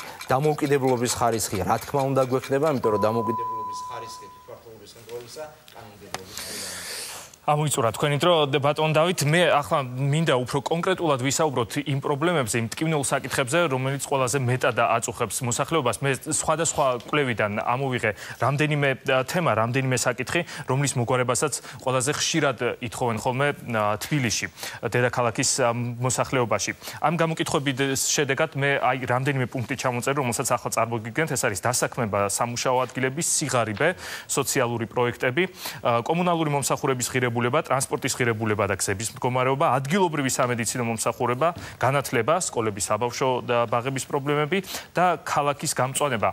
მე გთხოვთ ყველას რიგრიგობით მოვყვები, აირჩიოთ ნებისმიერი საკითხი, ბატონ კახა ისევ თქვენგან დავიწყებთ, რომელზეც თქვენ ისაუბრებთ, ჩვენ გვინდა რომ მაყურებელმა დაინახოს კანდიდატების განსხვავებული დამოკიდებულებები ამ თემებისადმი. ეკრანზე თქვენს უკან უკეთ ჩანს, შეიძლება აირჩიეთ ნებისმიერი თემა და შემდეგ ყველა კანდიდატი ისაუბრებს 1 წუთის განმავლობაში ამ საკითხზე მოკლედ. როგორ აპირებთ ამ პრობლემის მოგვარებას? ნებისმიერი ბატონ კახა, რომელიც გინდათ. მე გავაკეთებ აქცენტს დასაქმებაზე, უკან მიხედვა არ არის საჭირო, ვიცით რომ თბილისში ეს არის ყველაზე მწვავე პრობლემა. დასაქმება სამუშაო ადგილების. სამუშაო ადგილების შექმნა. არის 3 კონკრეტული გადაწყვეტილება, რომელიც ჩვენ უნდა მივიღოთ. პირველი ეს ზოგადი არის ინვესტიციების მოზიდვა, რომელსაც ვიტყვით რომ ჭირდება პოლიტიკური ნება. ჩვენ არ გვეყოლება ჩვენს მთავრობაში არც ნუგზარ შევარდნაძე, არც დავით კეზერაშვილი, არც უჩა მამაცაშვილი, ესენი არიან ყველა მთავრობის ჭდილოვანი კარდინალები, რომელიც ხელს უსხლიან ქვეყანაში ინვესტიციების თავისუფალ მოზიდვას.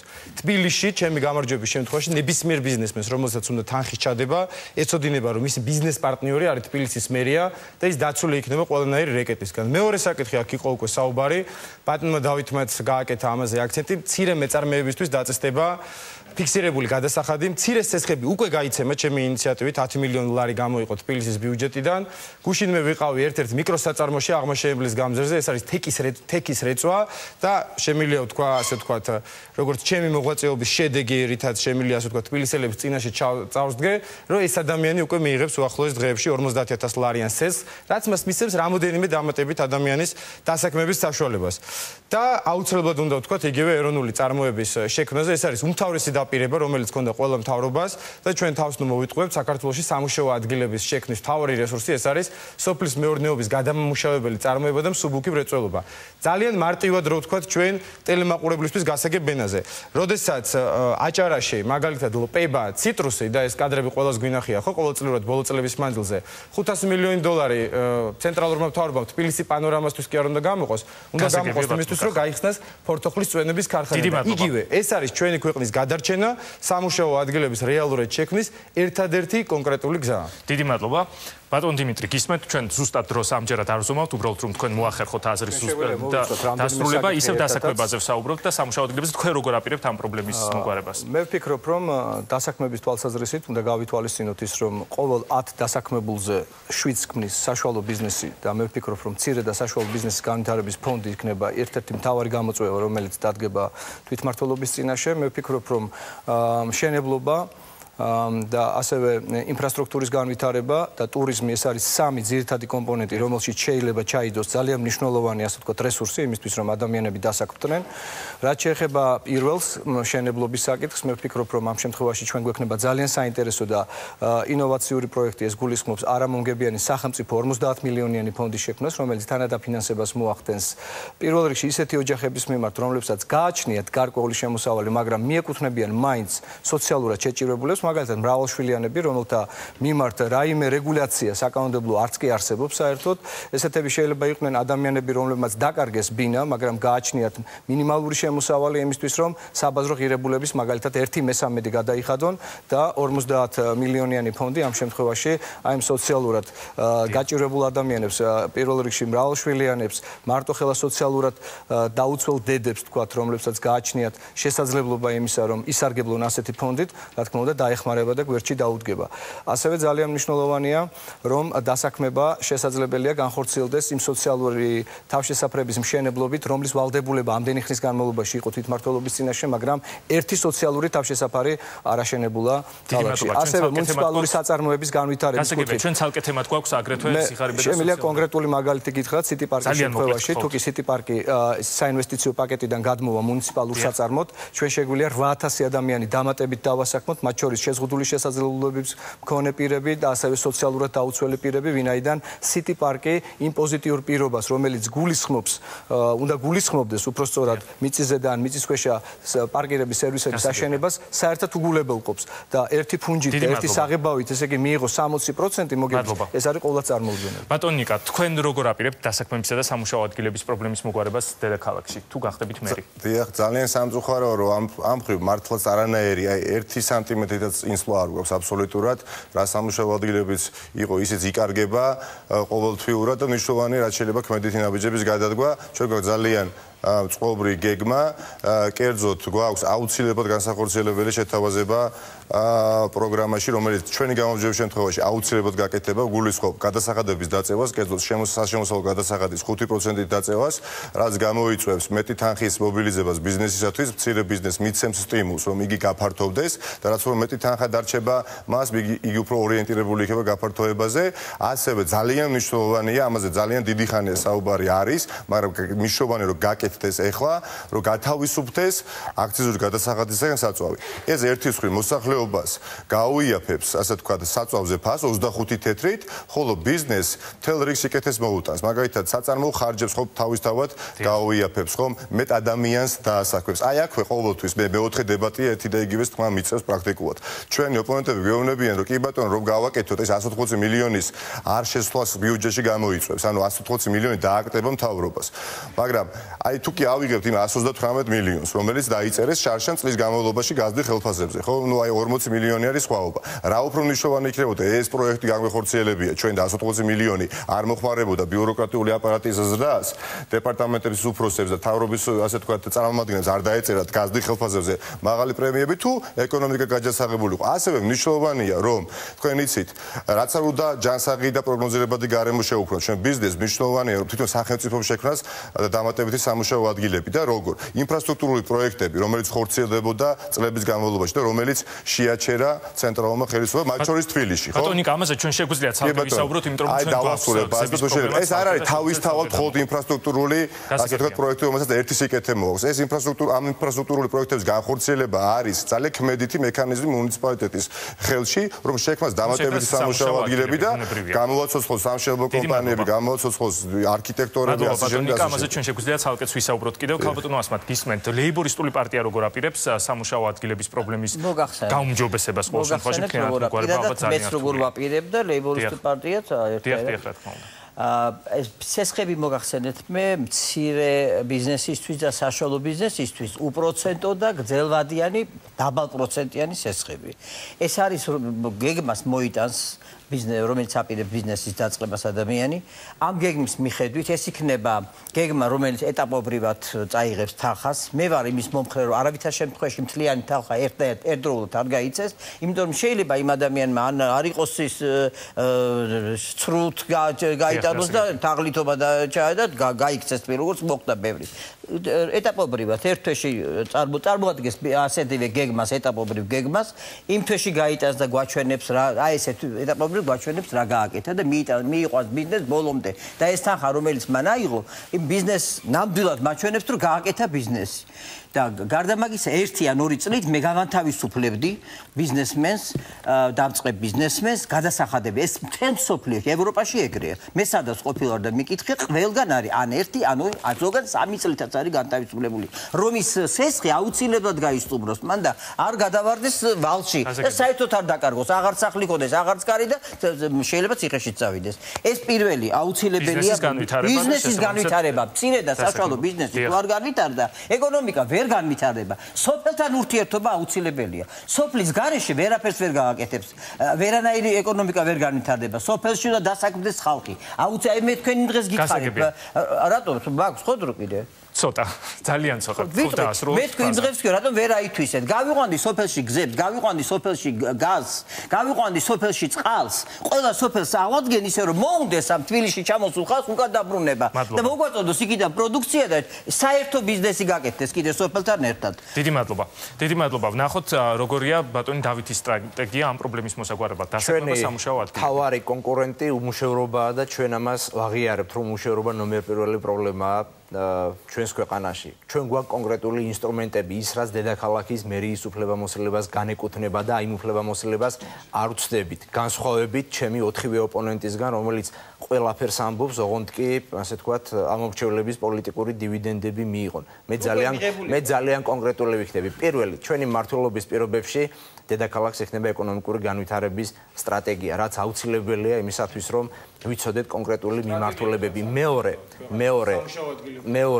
ძალიან თქვენთვის არ შემეწყვეტინებია. მეორე ძალიან მნიშვნელოვანი ის, რომ ჩვენ მცირე და საშუალო ბიზნესის განვითარებისთვის დედაქალაქის მერიაში ვქმნით საკონსულტაციო ცენტრს, ეგრეთ წოდებულ ბიზნეს ინკუბატორს.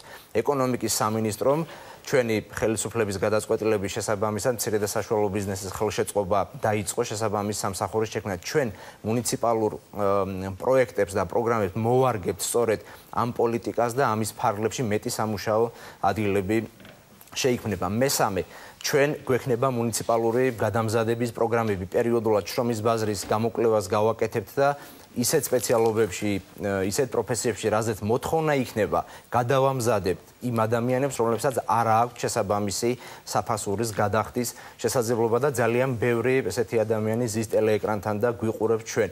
გარდა ამისა, მნიშვნელოვანია ის, რომ ჩვენ დონორი ორგანიზაციებიდან დამატებითი დაფინანსების მოზიდვით გავზრდით იმ პროექტების და პროგრამების მოცულობას, რომელიც დედაქალაქის ინფრასტრუქტურის და კომუნალური მეურნეობის მოწესრიგებაში დაგვეხმარება და იქაც მეტი ადამიანები დასაქმდებიან. ჩვენ გვაქვს სამშენებლო სექტორის, ტურიზმის და სხვა ცალკეული სექტორების მხარდაჭერა. კერძოდ, მშენებლობასთან დაკავშირებით ჩვენ პირველ რიგში შეჩერებული კოოპერატიული ბინადრობების განახლებას დავიწყებთ, რომელიც ვერც ჩვენმა წინა ხელისუფლებამ გააკეთა და ვერც იმის წინა ხელისუფლებამ. ამიტომ ის ვალდებულება, რაც ჩვენ ვაღიარეთ 2012 წელს, ჩვენმა ხელისუფლებამ აღიარა. დიდი მადლობა, რომ შესრულებული და აქაც სამუშაოებში დამატებითი ადამიანები დასაქმებია. ბატონ დავით, მე უბრალოდ დამატებით მინდა გკითხოთ და გთხოვთ მოკლედ მიპასუხოთ. მსგავსი დაპირებები, ვინაიდან თქვენ ხელისუფლების წარმომადგენელი ხართ, ამიტომ გკითხავთ თქვენ, მსგავსი დაპირებები უკვე მოისმინა მოსახლეობამ ამ საკითხზე, დასაქმებაზე და სამუშაო ადგილების პრობლემის მოგვარებაზე ჯერ კიდევ 2012 წელს.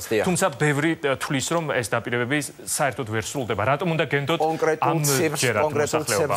სტატისტიკას ამაზე მეტყოლებს და ეს არის ერთ-ერთი ყველაზე დიდი პრობლემა, რომელიც პირველ ადგილზე სახელდება მოსახლეობის მხრიდან. ვიტყვი მხოლოდ სოფლის მეურნეობის პროგრამის ფარგლებში, რომელიც ჩვენ დავაფინანსებთ და 800,000-ზე მეტმა ადამიანმა მიიღო კონკრეტული ხელშეწყობა ხელისუფლების მხრიდან 10,000 ადამიანი დასაქმდა. სხვა სექტორებში 11,000 ადამიანი დასაქმდა, ანუ ჯამში 21,000 ადამიანით მეტი იყო დასაქმებული ჩვენი მმართველობის პირობებში, ვიდრე წინა პერიოდში. მე შემიძლია ამასთან დაკავშირებით. ქალაქში დასაქმებას რაც შეეხება ადგილობრივი თვითმმართველობის დონეზე თბილისის მერიაში ძალიან ბევრი პრობლემა იყო. ჩვენ ამიტომ ძირითადი აქცენტი ავიღეთ რეგიონებში. მე რეგიონული განვითარების მინისტრი ვიყავი, სოფლის მეურნეობის სამინისტრო ძალიან აქტიურად მუშაობდა რეგიონებში და ძირითადად რეგიონებში მოვახერხეთ იმ პროექტების და პროგრამების განხორციელება, სადაც მეტი ადამიანი დასაქმდა და მე აქ მაქვს კონკრეტული ჩამონათვალი იმ საწარმოებისა, იმ ორგანიზაციებისა, რომელსაც სკეპტიკურად უყურებენ და არ აღიარებენ. მე მინდა ახლა საშუალება მისცემ. აი ახლა მოგისმენთ აუცილებლად მე რა თქმა უნდა მე ძალიან თავდასხმის რეჟიმი რომელსაც დიდი ხანია მიმართა. საზოგადოება გვიყურებს და მას უკეთიცია ჩვენზე. კარგი ბატონო დავით. სამუშაო ადგილები შეიქმნა თუ დაიკარგა. 26,000 კარგი ბატონო დავით. ბატონო ნიკა. ბატონო ნიკა არის მის ჯერ თქვენი ხმას სრულ ყოფილად. ბატონო ნიკა. ორგანიზაცია საქსტა. ბატონო ნიკა, ერთი წამით მე ახლა მოგცემთ რეპლიკის საშუალებას. მადლობა ბატონო დავით. მე ახლა სწორედ ეს ახლა არის ბატონო დავით თავდასხმის დრო მე სწორედ რინგი მინდოდა გამეხსნა იმასთან დაკავშირებით ამ თემაზე მინდა კომენტარი გააკეთოთ თქვენ შეგიძლიათ ნებისმიერ კანდიდატს დაუსვათ შეკითხვა მაგრამ მე ჭუმაქვს რომ ყველაზე დიდი შეკითხვა ბატონი დავითის მიმართ იქნება ან რეპლიკა კონკრეტულად საუბარი არის აი ბატონი დავითისგან ვისმენთ რომ რაღაც ცენტრი შეიქმნება ინკუბატორის სტრატეგია დამტკიცდება რაღაც ქაღალდები ეს ქაღალდები დათო შენ გახსოვს კონკრეტულია ძალიან დათო ხალხს არ ჭირდება არანაირი კონცეფცია მე მახსოვს შევარდნაძის მმართველობის წლები როდესაც გამოდიოდა შევარდნაძის მთავრობის ვიცე-პრემიერი და ამბობდა რომ ჩვენ ვართ აღმოსავლეთ ევროპაში პირველ ადგილას ეკონომიკური ზრდის ტემპებით. მახსოვს სააკაშვილმა რომ მერსედესი და ჟიგული დააყენა თელავში და ყოველთვის ჰქონდა სტატისტიკა რომ იყო პირველ ადგილზე საქართველო. მე შენ შეგიძლია განახო მე ვარ ერთი დეპუტატი თბილისის საკრებულოს 50 კაციან შემადგენლობაში და შეგიძლია განახო წაგიყვანო აღმოჩენებლის გამზრდზე კონკრეტული საწარმო გითხარი თექის რეწვა სადაც მივეცით ცესხი შეიქმნა სამუშაო ადგილები. მანახე შენ იყავი მინისტრი გარგავდი მილიარდიან ბიუჯეტს არა ქაღალდი არ მინდა ხვალ წავიდე ნუსხა კაცო შეგიძლია ხოლმე წახვიდე და მანახო საწარმო ერთი პატარა ფორტოხლისვენის საწარმო ჩაის საწარმო მე ჩემი აპარატის მინდა შენი შაშაშაშე მოდი ერთად წავიდე არ გეკადრება ერთად რო წავიდე ერთად წავიდე დათო ნუსხა 2 წელია წელიწად ნახევარია ვიხვეწებით თელი საქართველოს APMG ვერბორძე იმდენი საწარმო გაქვს იაპონიას შეშურდება 80 წლებში ბუმი რო ქონდა მაშინ ნუსხას გაყოლებ აპარატის თანამშრომლს მეტი რა რატომ აყოლებ აპარატის თანამშრომლს რაიმე არ მოგწონს ჩემი რანგი და იერარქია დიდი მადლობა ბატონო წამოვა რუსთავიორის კამერა მე განახებ საწარმოს რომელიც ჩემი მეცადინეობით გაიხსნა თბილისში შენ ვანახე საწარმო რომელიც შეიქმნა მადლობა ბატონო მადლობა ახლა კი ბატონო გადმოვა ახლა თქვენზე ქალბატონს დავუთმოთ კი ბატონო გისმენთ ქალბატონს და მიბრძანდით ბიუჯეტიდან ყავს დასაქმებული ბიუჯეტიდან მე თვითონ დავასაქმე ხალხი მე მყავს დასაქმებული მორბასში ხალხი 16 წელიწადია მე თვითონ თეატრიდან წამოვედი 15 ადამიანი და მათ შორის კიდე მუსიკოსები რომლებიც უკვე ისინი ხო დასაქმებულად თვითულებიან მე ჩემი ოჯახი ერთ-ერთი მათგანი ერთ-ერთი ბარი ქირავნობით მაგვდა ის ოჯახიც და რო დავამატომ თქვენ ძალიან ბევრ რაოდენობა ხალხს ვარჩევ გარდა იმისავე ჩემი შემოსავლიდან ვეხმარები ადამიანებს მეც რომ მქონდეს დიდი თანხა ბევრ დავეხმარებ გასაგებია ბატონ დავითთან თუ გაქვთ პრეტენზია ან რომელიმე სხვა კანდიდატთან ბატონ დავითთან პრეტენზია ამ თემაზე აცალეთ რო იტყვიან ხოლმე აცალეთ რა უნდა ვაცალოთ 2 წელი თუ 4 წელი არიან მოსულები. 2 წელიწადში თუ ვერ გააკეთეს, რაღაცა დაცლაზეა ლაპარაკი. იმასაც და დამთავრდა ამ ხალხის ცხოვრება. გავიდა ცხოვრება, ხო ცოტა ხანს ცხოცხობს ადამიანი. ის ნუსხა მაინც დაგვიტოვე, რომ ხვალ მივაქვს მე და ქალბატონი. მადლობა ბატონ კახა, მე ახლა ბატონ დიმიტრის. მე თვითონ დავასაქმე. გასაგებია. საწარმომანი, კარგი, ბატონ კახა, გასაგებია. მადლობა კახა. მადლობა ქალბატონო საინტერესო მივცეთ თხოვთ ეთერშიც რო გახმიანდეს გასაგებია. მისამართი რომელსაც ბატონი დავითი წაიკითხოს და ხვალმე მივაქვს. ძალიან კარგი. მოდით ახლა ბატონ დიმიტრის მივცეთ საშუალება. მისამართები მიბრძანდება. მოусმინოთ ბატონ დიმიტრის, გისმენთ. ამჯერად მისი ასე ვთქვათ პროფესიიდან გამომდინარე, ალბათ მას არ გაუჭირდება კომენტარი გააკეთოს პრემიერ-მინისტრის განცხადებასთან დაკავშირებით, იმ 100 საწარმოს დაპირებული საწარმოს შექმნასთან მიმართებით, რომლის ასე ვთქვათ, რომელთან დაკავშირებით მან აიღო ვალდებულება, რომ 2016 წელსო იქნება 100-ვე, მაგრამ დღეს მდგომარეობით არისო 74-იო და 700 კაცი ყავს დასაქმებული. აი მე მართლა მაინტერესებს, იმიტომ რომ მან თქვა, რომ დასაქმებული ყავსო 700 კაცი ამ 74 საწარმოშიო. მართლა ასე ფიქრობთ, რომ 100 საწარმოში სულ 1000 ადამიანი უნდა იყოს დასაქმებული? ანუ ეს არის მიღწევა რეალურად 74 საწარმო და 700 დასაქმებული ადამიანი. გიორგი, მე ვეღარ გავიგე ეს ადამიანები კითხვას რატომ ისვამენ? სხვა ფორმატი უჩდებათ კითხვას. ჩვენ თუ ისევ თავდასხმის რეჟიმით ვაგზელებთ, ფორმაში ვიტანო დათო რომ არ გახსნება არც ერთი საწარმო. თქვენ ხართ ერთ-ერთი ყველაზე უფრო მსხვილ ბიუჯეტიანი სამინისტრო. თქვენ სრულობთ. დათო შეიძლება გადმომცე ის ფურცელი? მომეც ეთერში წავიკითხო მისამართები და ხვალ მივაქვს. კარგი. ბატონ დავით. ხოლო და მონათვალია. შეიძლება მისამართები გამოგართვა და 74-ვე. შეიძლება ეთერში წავიკითხო ის მისამართები ბატონ გიორგი, რომელსაც ხვალ მოდი ბატონ კახა, ჯერ უპასუხოს ბატონმა დავით. ბატონ დავით, მე თქვენ და მაყურებელსაც ვეთქვი, რომ ჩვენ როდესაც განსაზღვრეთ დებატების ფორმატი და ამის შესახებ გაცნობეთ, გათვალისწინებული იყო კანდიდატებს შორის აგრეთვე კამათი და დებატები. აი აქ არის დასახელებული თქვენმა ტელემაყურებელმაც რო იცოდეს. სულ 6 საწარმო არის ჩამოთვლილი აქედან შპს ლომთაგორა არის მარნეულში თბილისთან ახლოს რაც არის რომელსაც ხვალ აუცილებლად ვეწვევი და საგარეჯოში შპს ds აგრო არის კიდე საწარმო რომელიც ამბროლაურში გაქვთ მითითებული აქ შეიძლება ხვალ ვერ ავიდე მაგრამ აი საგარეჯოში და მარნეულში რაც გაქვთ ds აგრო და ლომთაგორა ხვალ მივა ნებისმიერ ვეპატიჟები წავიდეთ და ნახოთ რა შექმნა ქართულმა ოცნებამ. გისმენთ უკვე ბატონ ნიკასთან გადავდივართ. ძალიან ის კონკრეტული კითხვა.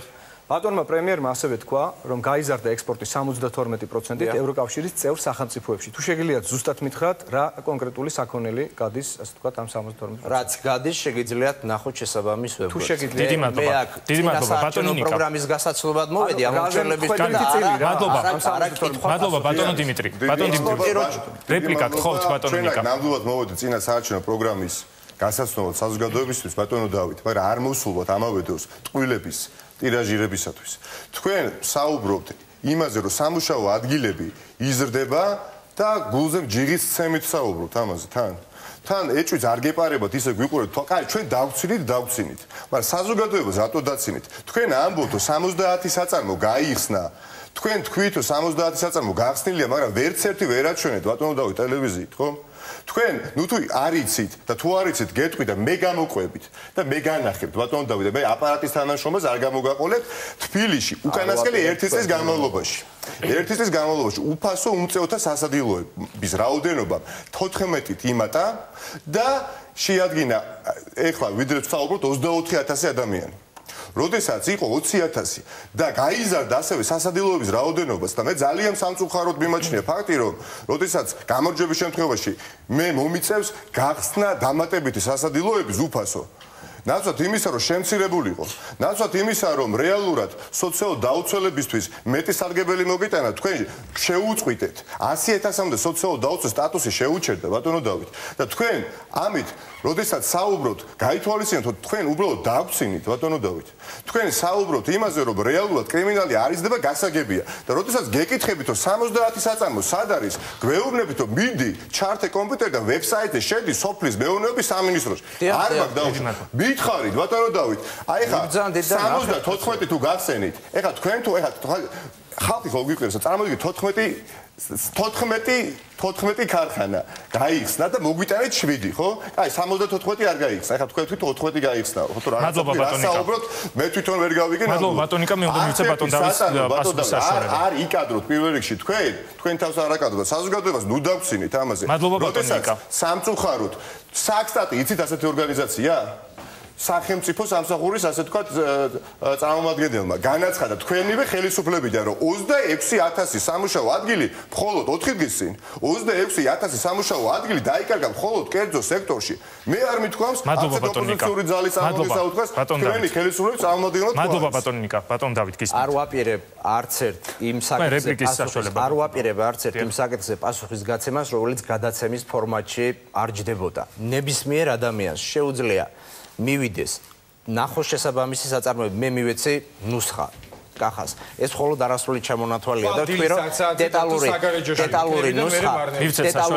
ნუსხა შეგიძლიათ იხილოთ შესაბამის ვებგვერდზე გარდა ამისა სოფლის მეურნეობის სამინისტრო არის ის უწყება რომელთაც თქვენ შეგიძლიათ მიაკითხოთ კონკრეტული დამატებითი ინფორმაციის მიღების. დიდი მადლობა ბატონ დავით. მე კიდევ ერთხელ შეგახსენებთ რომ ჩვენ არ ვარღვევთ შეთანხმებული დებატების ფორმატს, ეს სწორედ ის ნაწილია, სადაც საუბრობდით იმაზე, რომ თავისუფალი კამათის საშუალებაც ექნებოდათ კანდიდატებს. მე რა თქმა უნდა საშუალებას მაპატიეთ ბატონო ნიკა. სერვიდო ამტკიცროთ თმები მაქვს. გთხოვთ დავასრულო ბატონო ნიკა. მე ყველა კანდიდატს ვაძლევს საშუალებას რომ ერთმანეთის მიმართ გამოხატონ დამოკიდებულება, მაგრამ ბუნებრივია რომ ყველას თქვენს მიმართ ექნება პრეტენზია, ვინაიდან თქვენ ხელისუფლებაში ხართ.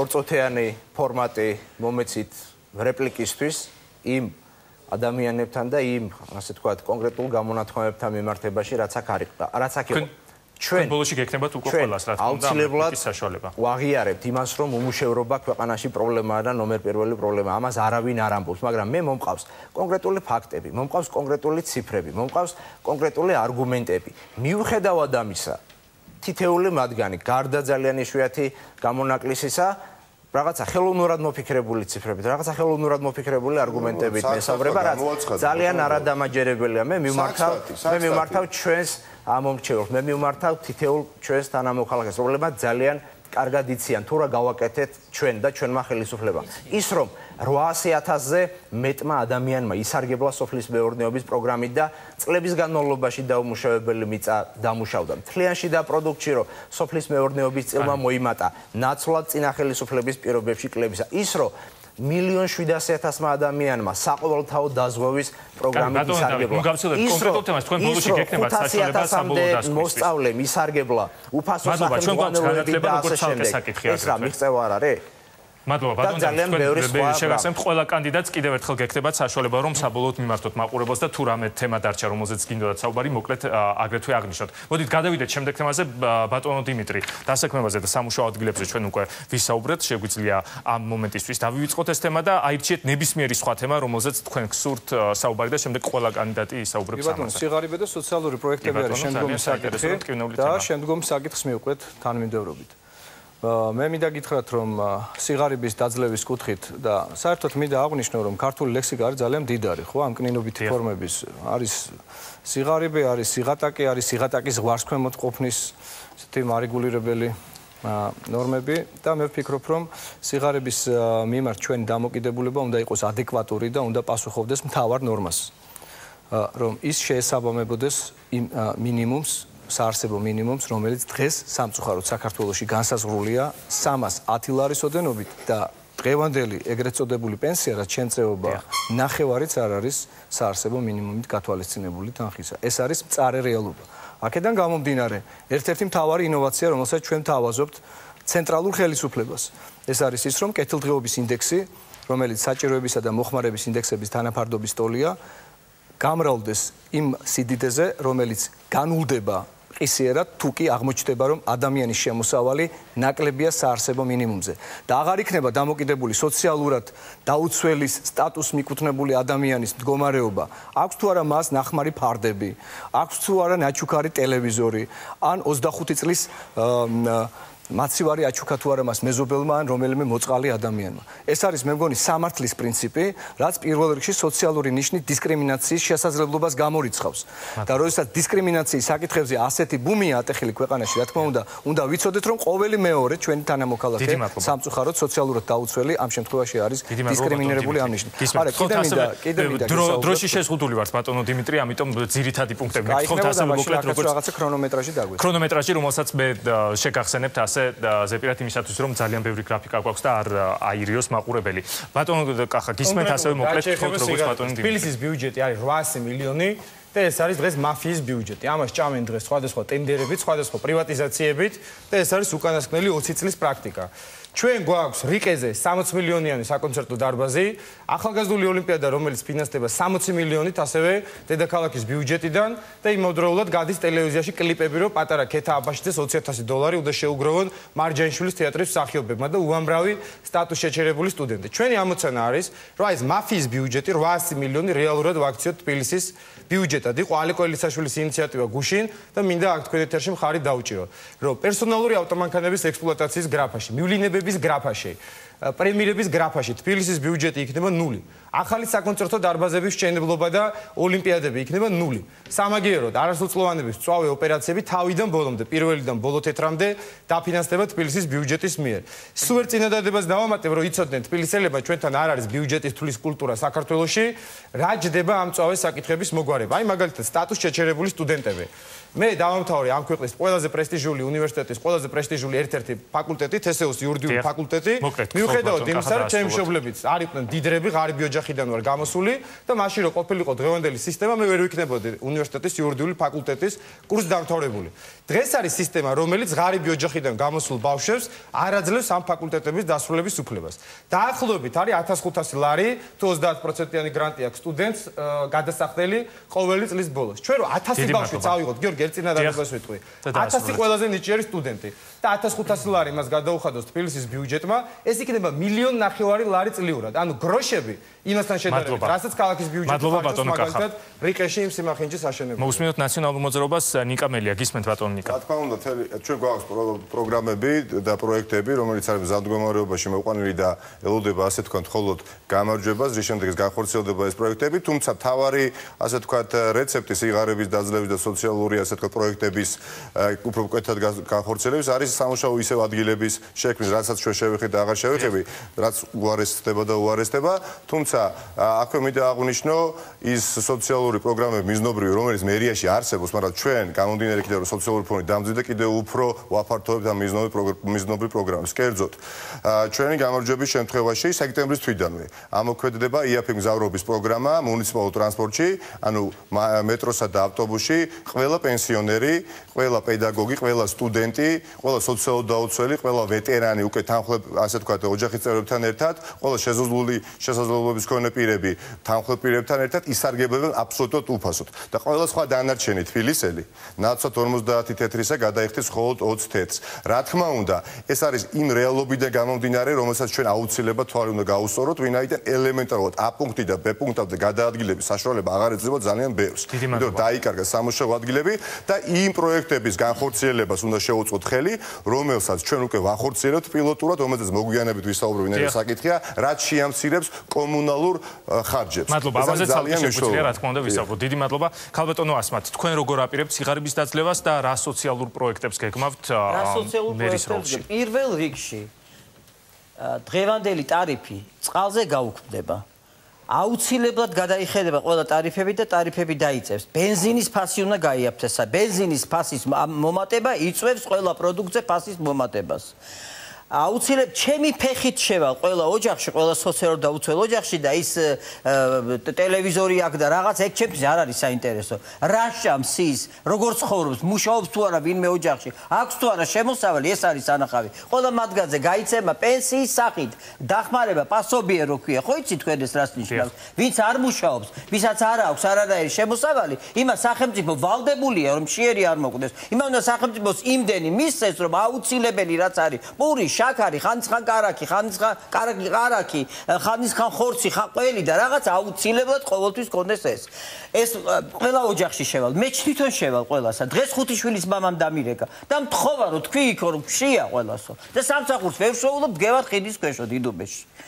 სამუშაო ადგილები აუცილებლად უნდა იყოს. ამაზე ჩვენ ვისაუბრებთ. ამაზე ვისაუბრებთ ჩვენ გარდა მაგისა, სტუდენტები, აი რომლებიც არიან უნიჭიერესი სტუდენტები, განთავისუფლებიან ისინი აუცილებლად გადასახადებს. განათლების პრობლემებია ჩვენ აგრეთვე ცალკე შეგვიძლია განათლება არ არის სტუდენტები, იცით, იქნებ ვაჟა-ფშაველა, იქნებ გალაქტიონია მათგან რომელიმე, იქნებ კიდევ უფრო უკეთესი ვიღაცა. რატო არ უნდა მიცეთ იმათ ჩვენ საშუალება სწავლა განათლებს? არა, მადლობა, ბევრი მაქვს სათქმელი კიდევ. დროა მოიწონა ვიდრე. პენსიონერები უფასოდ იმოგზაურებენ. სოციალურ დაუცველები უფასოდ განახერხება ტრანსპორტზე გასაგებია ეს ცალკე თემა გვაქვს ალბათ აგრეთვე მძღოლების გადასახადიც განახერხება ტრანსპორტის თემა გვაქვს ცალკე თემა და თან თქვენივე პოლიტიკური გაერთიანების ლიდერები გველოდებიან გადაცემის მეორე დაწესებულებას ლაპარაკობენ რა უნდა ქნა რა გააკეთო და მომეცით საშუალება მე ხო მოგეცით პატარა რეკლამა ბარების რეკლამა გააკეთებინეთ ეს გამონაკლისი იყო ასეთი რა მოხდება აუცილებლად უნდა მომცეთ ამის საშუალება ბატონო დავით გისმენთ გიორგი და მე მიმართავ ასევე ჩვენს მოსახლეობას ვიცით რა თქმა უნდა რომ დედაქალაქში რთული მდგომარეობაა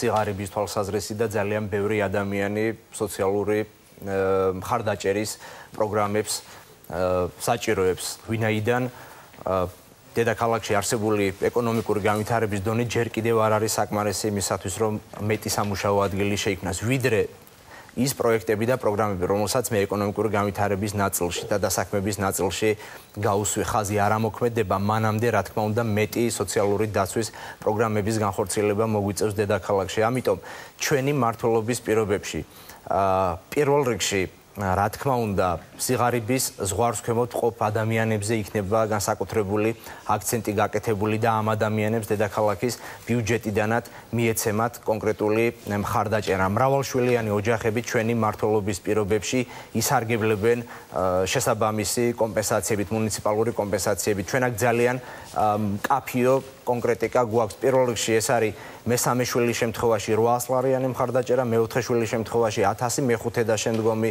შვილის შემთხვევაში 1500 ლარი.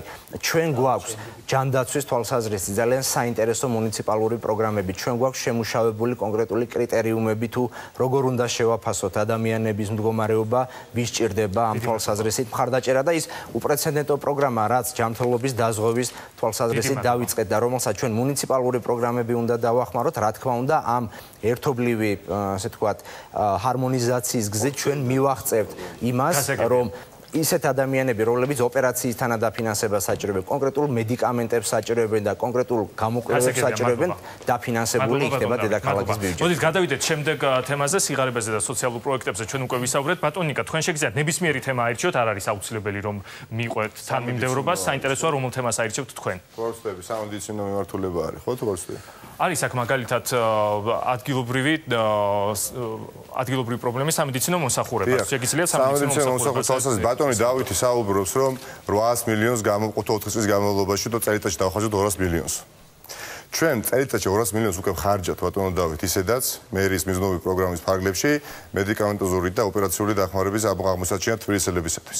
მაგრამ თქვენ როგორც ჩანს იძულებულო კიდევ ერთხელ შეგახსენოთ რომ არ ვირჩევით ჩვენ 4 წლით. ანუ წელიწადში როდესაც თქვენ იძახით რომ დავხარჯოთ 200 მილიონს, ანუ ჯამში 800 მილიონს ჩვენ ვირჩევით 3 წლით. ამიტომ თავშივე ეს არის სამწუხაროდ სიცრუე.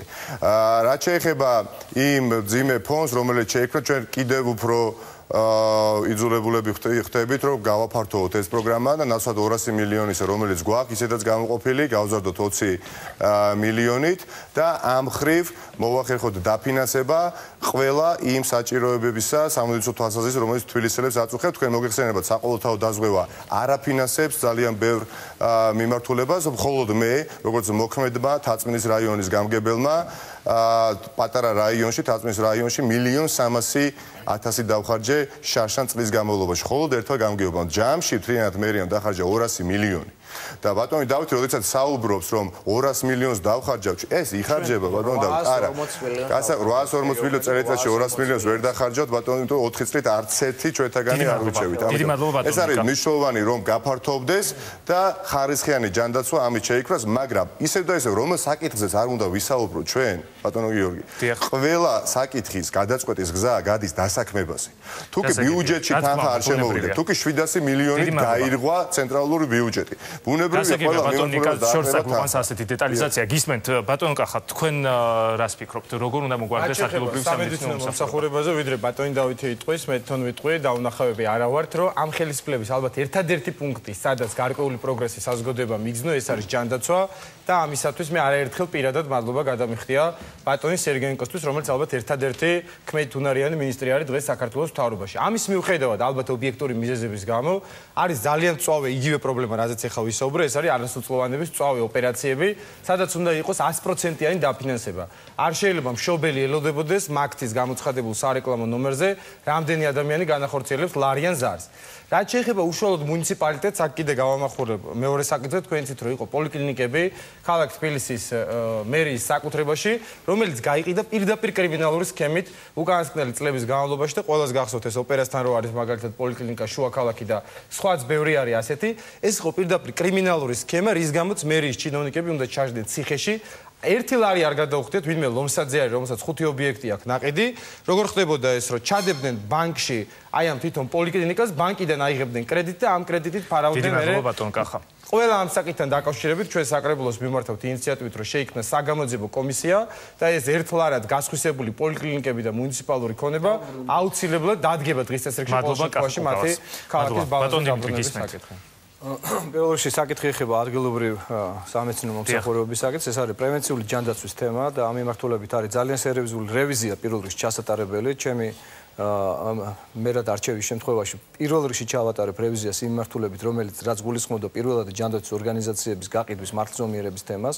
თქვენ იცით, რომ მე-13 პოლიკლინიკა, შუა ქალაქი, ძალიან ბევრი პირველად ჯანდაცვის ობიექტის გაყიდვასთან დაკავშირებით ძალიან სერიოზული პრეტენზიები გამოითქვა უშუალოდ მუშაკების მხრიდან, რომლებიც თავად იყვნენ დაინტერესებულნი შეძენაში და შემდგომში აღმოჩნდა ძალიან საეჭვო რეპუტაციის ბიზნესმენების ხელში, რომლებსაც თავად გააჩნდათ გარკვეული საგადასახადო გირავნების ვალდებულება სახელმწიფოს წინაშე. ეს არის სერიოზული კორუფციული სქემები, რაც უნდა იქნეს გამოძიებული. რაც შეეხება თავად პრეფერენციებს. მე ვფიქრობ, რომ სკრინინგები, გამოკვლევები, ეს უნდა იყოს ის ნორმა, რომელიც ფუფუნებაში არ უნდა ითვლებოდეს და ნებისმიერ მოქალაქეს თავისი რაიონის მიხედვით პოლიკლინიკაში, ანუ პირველად ჯანდაცვის ორგანიზაციაში უნდა ქონდეს ასეთი გამოკვლევის შესაძლებლობა და რაც ყველაზე მთავარია, ჩვენ საყოველთაო დაზღვევის ფარგლებში გეგმავთ იმ სტატისტიკური მონაცემებიდან გამომდინარე, რაც უკვე მოვიკვლიეთ ჩვენი კვლევის შედეგად, რომ თბილისში ნებისმიერ ჩვენს თბილისელ მოქალაქეს დაუფაროთ ის 30%-იანი თანადაფინანსება, რომელიც მას ვალად ეკისრება იმ შემთხვევაში, როდესაც საყოველთაო დაზღვევით სარგებლობს და 70%-ს მას უფარავს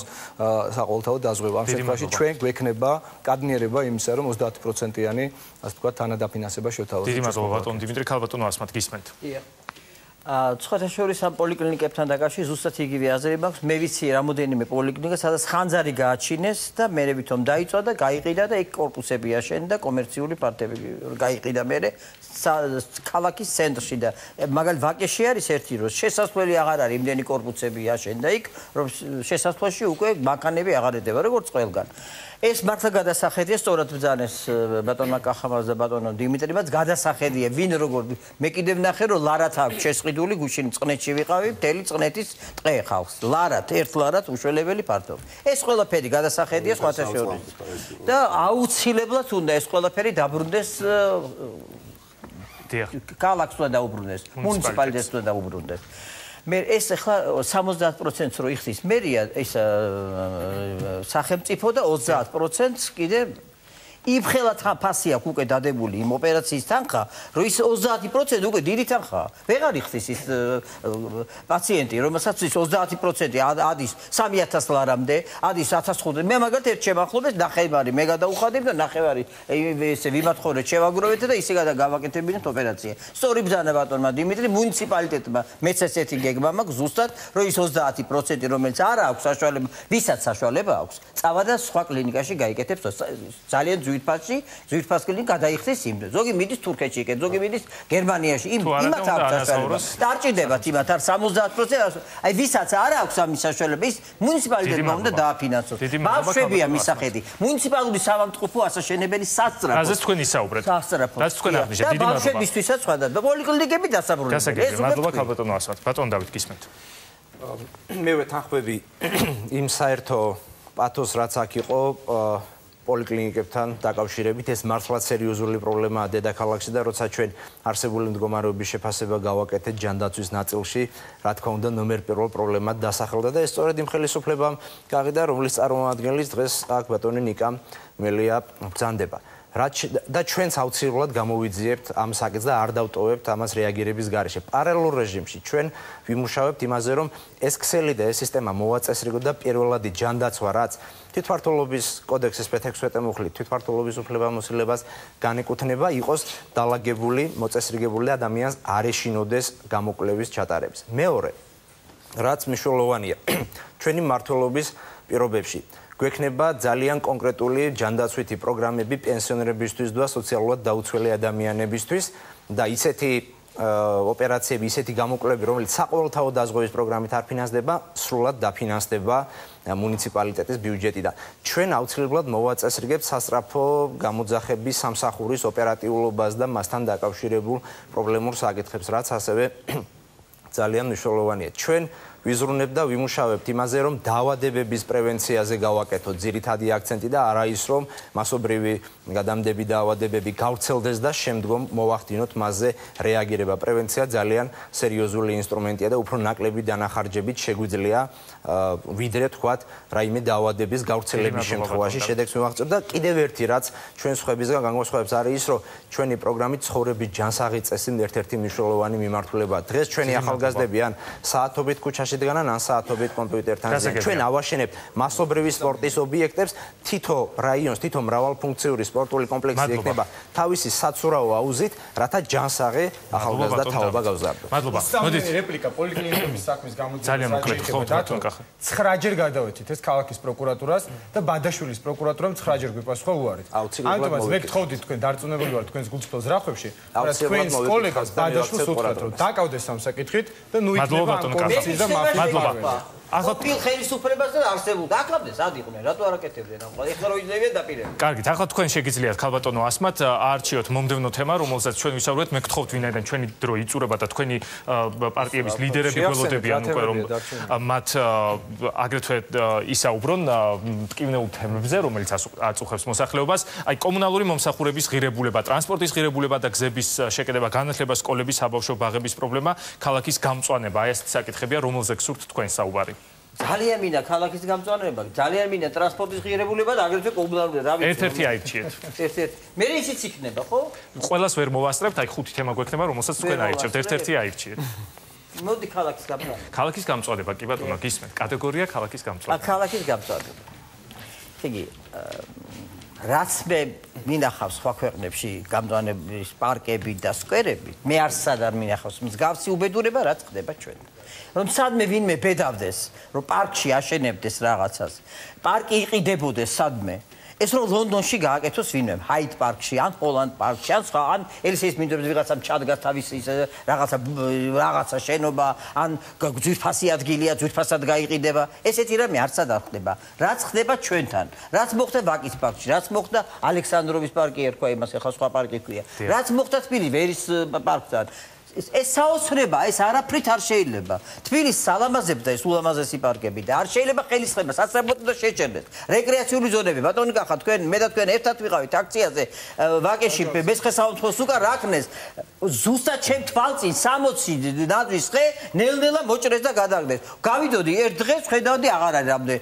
ისე სწრაფად აკეთებენ. თქვენ ამბობთ რომ აგზავლებია შემოსავლები. შენ არ ჩუნდეს რაც არის. არაფრით ხელისხლება იმისი არ შეიძლება. ისე ძვირ გადასახადს დავადებ ჯარიმას თითოეული ხესი ვერ გაბედოს ვერავის მოჭრა და ყველა უნდა დარგოს ხე. მე მაგალითად ჩემი სახლის წინ გავაკეთე შესანიშნავი 1000 კვადრატული სკვერი, სადაც ჩემი ხელით, ჩემი თანხით გავაკეთე ნაწილი ღობე, გავაკეთე მწვანე და დავგე 10 დიდი ხე. გასაგებია, ქალბატონ ასმათ მე გთხოვთ რა შეიძლება მოკლედ ვინაიდან თქვენი ლიდერები როგორც გითხარით გველოდებიან უნდა ჩაერთმადია, როგორ არ უნდა იცოდეს ხალხი, ეს არის ჟანგბადი.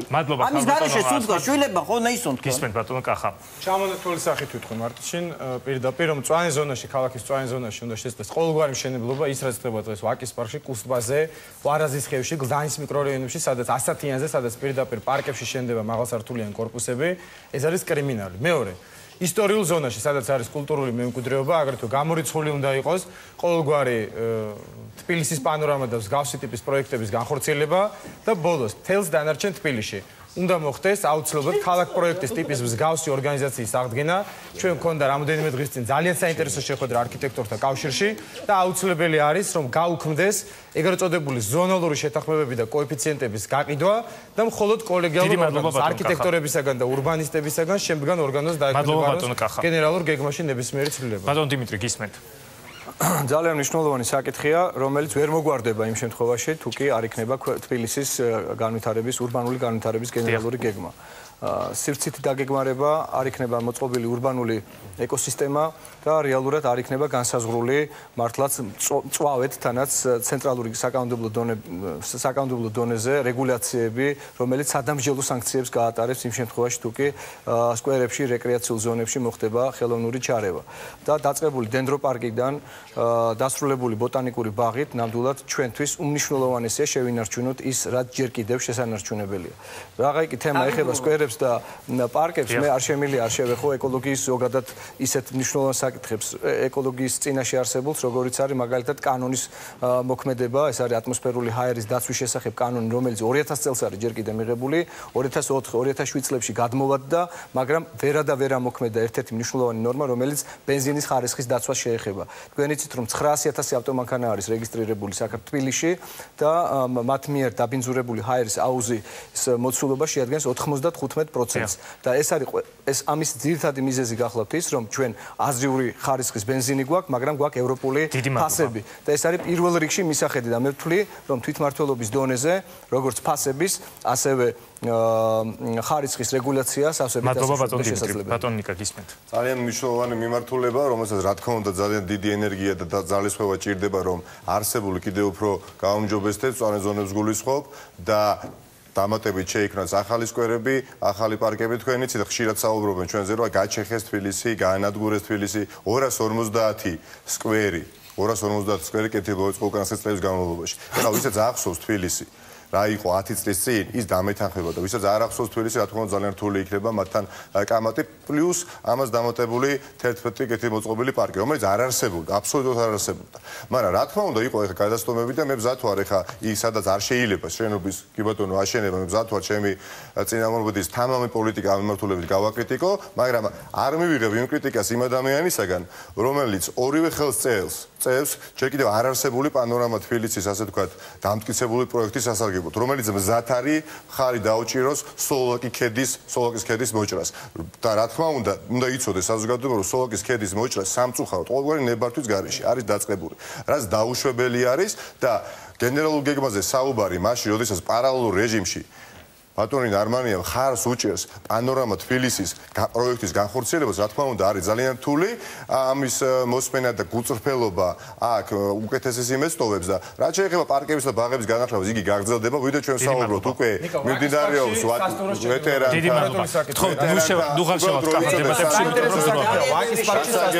ამაზე ჩვენ საუბრობთ ის რაც იყო გადასტომები დამიჯერეთ ჩვენ რომ ვისაუბროთ ქალბატონო ასმათ ჩვენ შორის არის ძალიან დიდი სხვაობა მე მზად ვარ ახლა თქვა რაც იყო პრობლემა წინა წლებში ამ მიმართულებით ხო კერძოდ მაგრამ არ შეიძლება უარყო ისაც გაკეთდა და რაც გაკეთდა თქვი ვიდრე ვსაუბრობთ კეთდება მაგალითად საბურთალოს წითელი პარკი ხო მაგალითად ვეტერანთა ბაღი პროექტირება დამთავრდა ეგ წოდებული კიგვიძეს ბაღი მაგის პარკში სასტუმროზე შეგიძლია პეკინიდან გაგარინის სამართლიანად ანაწილებს დროს ქრონომეტრაჟის რა გაინტერესებდა მაგის პარკშია მართლა თუ ძალიან ის სამართლიანად ანაწილებს დროს აი ბართალია ბატონი დიმიტრი უნდა დავასრულოთ და ბატონი ნიკა მე მათგანებს თქვა 2 წუთში და სხვა სასწრაფოდ მე მინდა 2 წუთს მე მინდა ვკითხო ბატონ ნიკას ვაკის პარკთან დაკავშირებით რაც იკითხა ბატონო კახა ვაკის პარკში სასტუმროსთან დაკავშირებით კერძო საკუთრებაში იმყოფება რამდენითაც ვიცი ჩემი გამარჯვების შემთხვევაში გულწრფელი როგორ შეიძლება ხა არ ვიყო რა თქმა უნდა არ ვსიამოვნებს როდესაც ვაკის პარკის თუნდაც არაუშუალო ტერიტორიაზე მიმდინარეობს შენობობა მაგრამ კერძო საკუთრებაში იგი იყოფა წლების განმავლობაში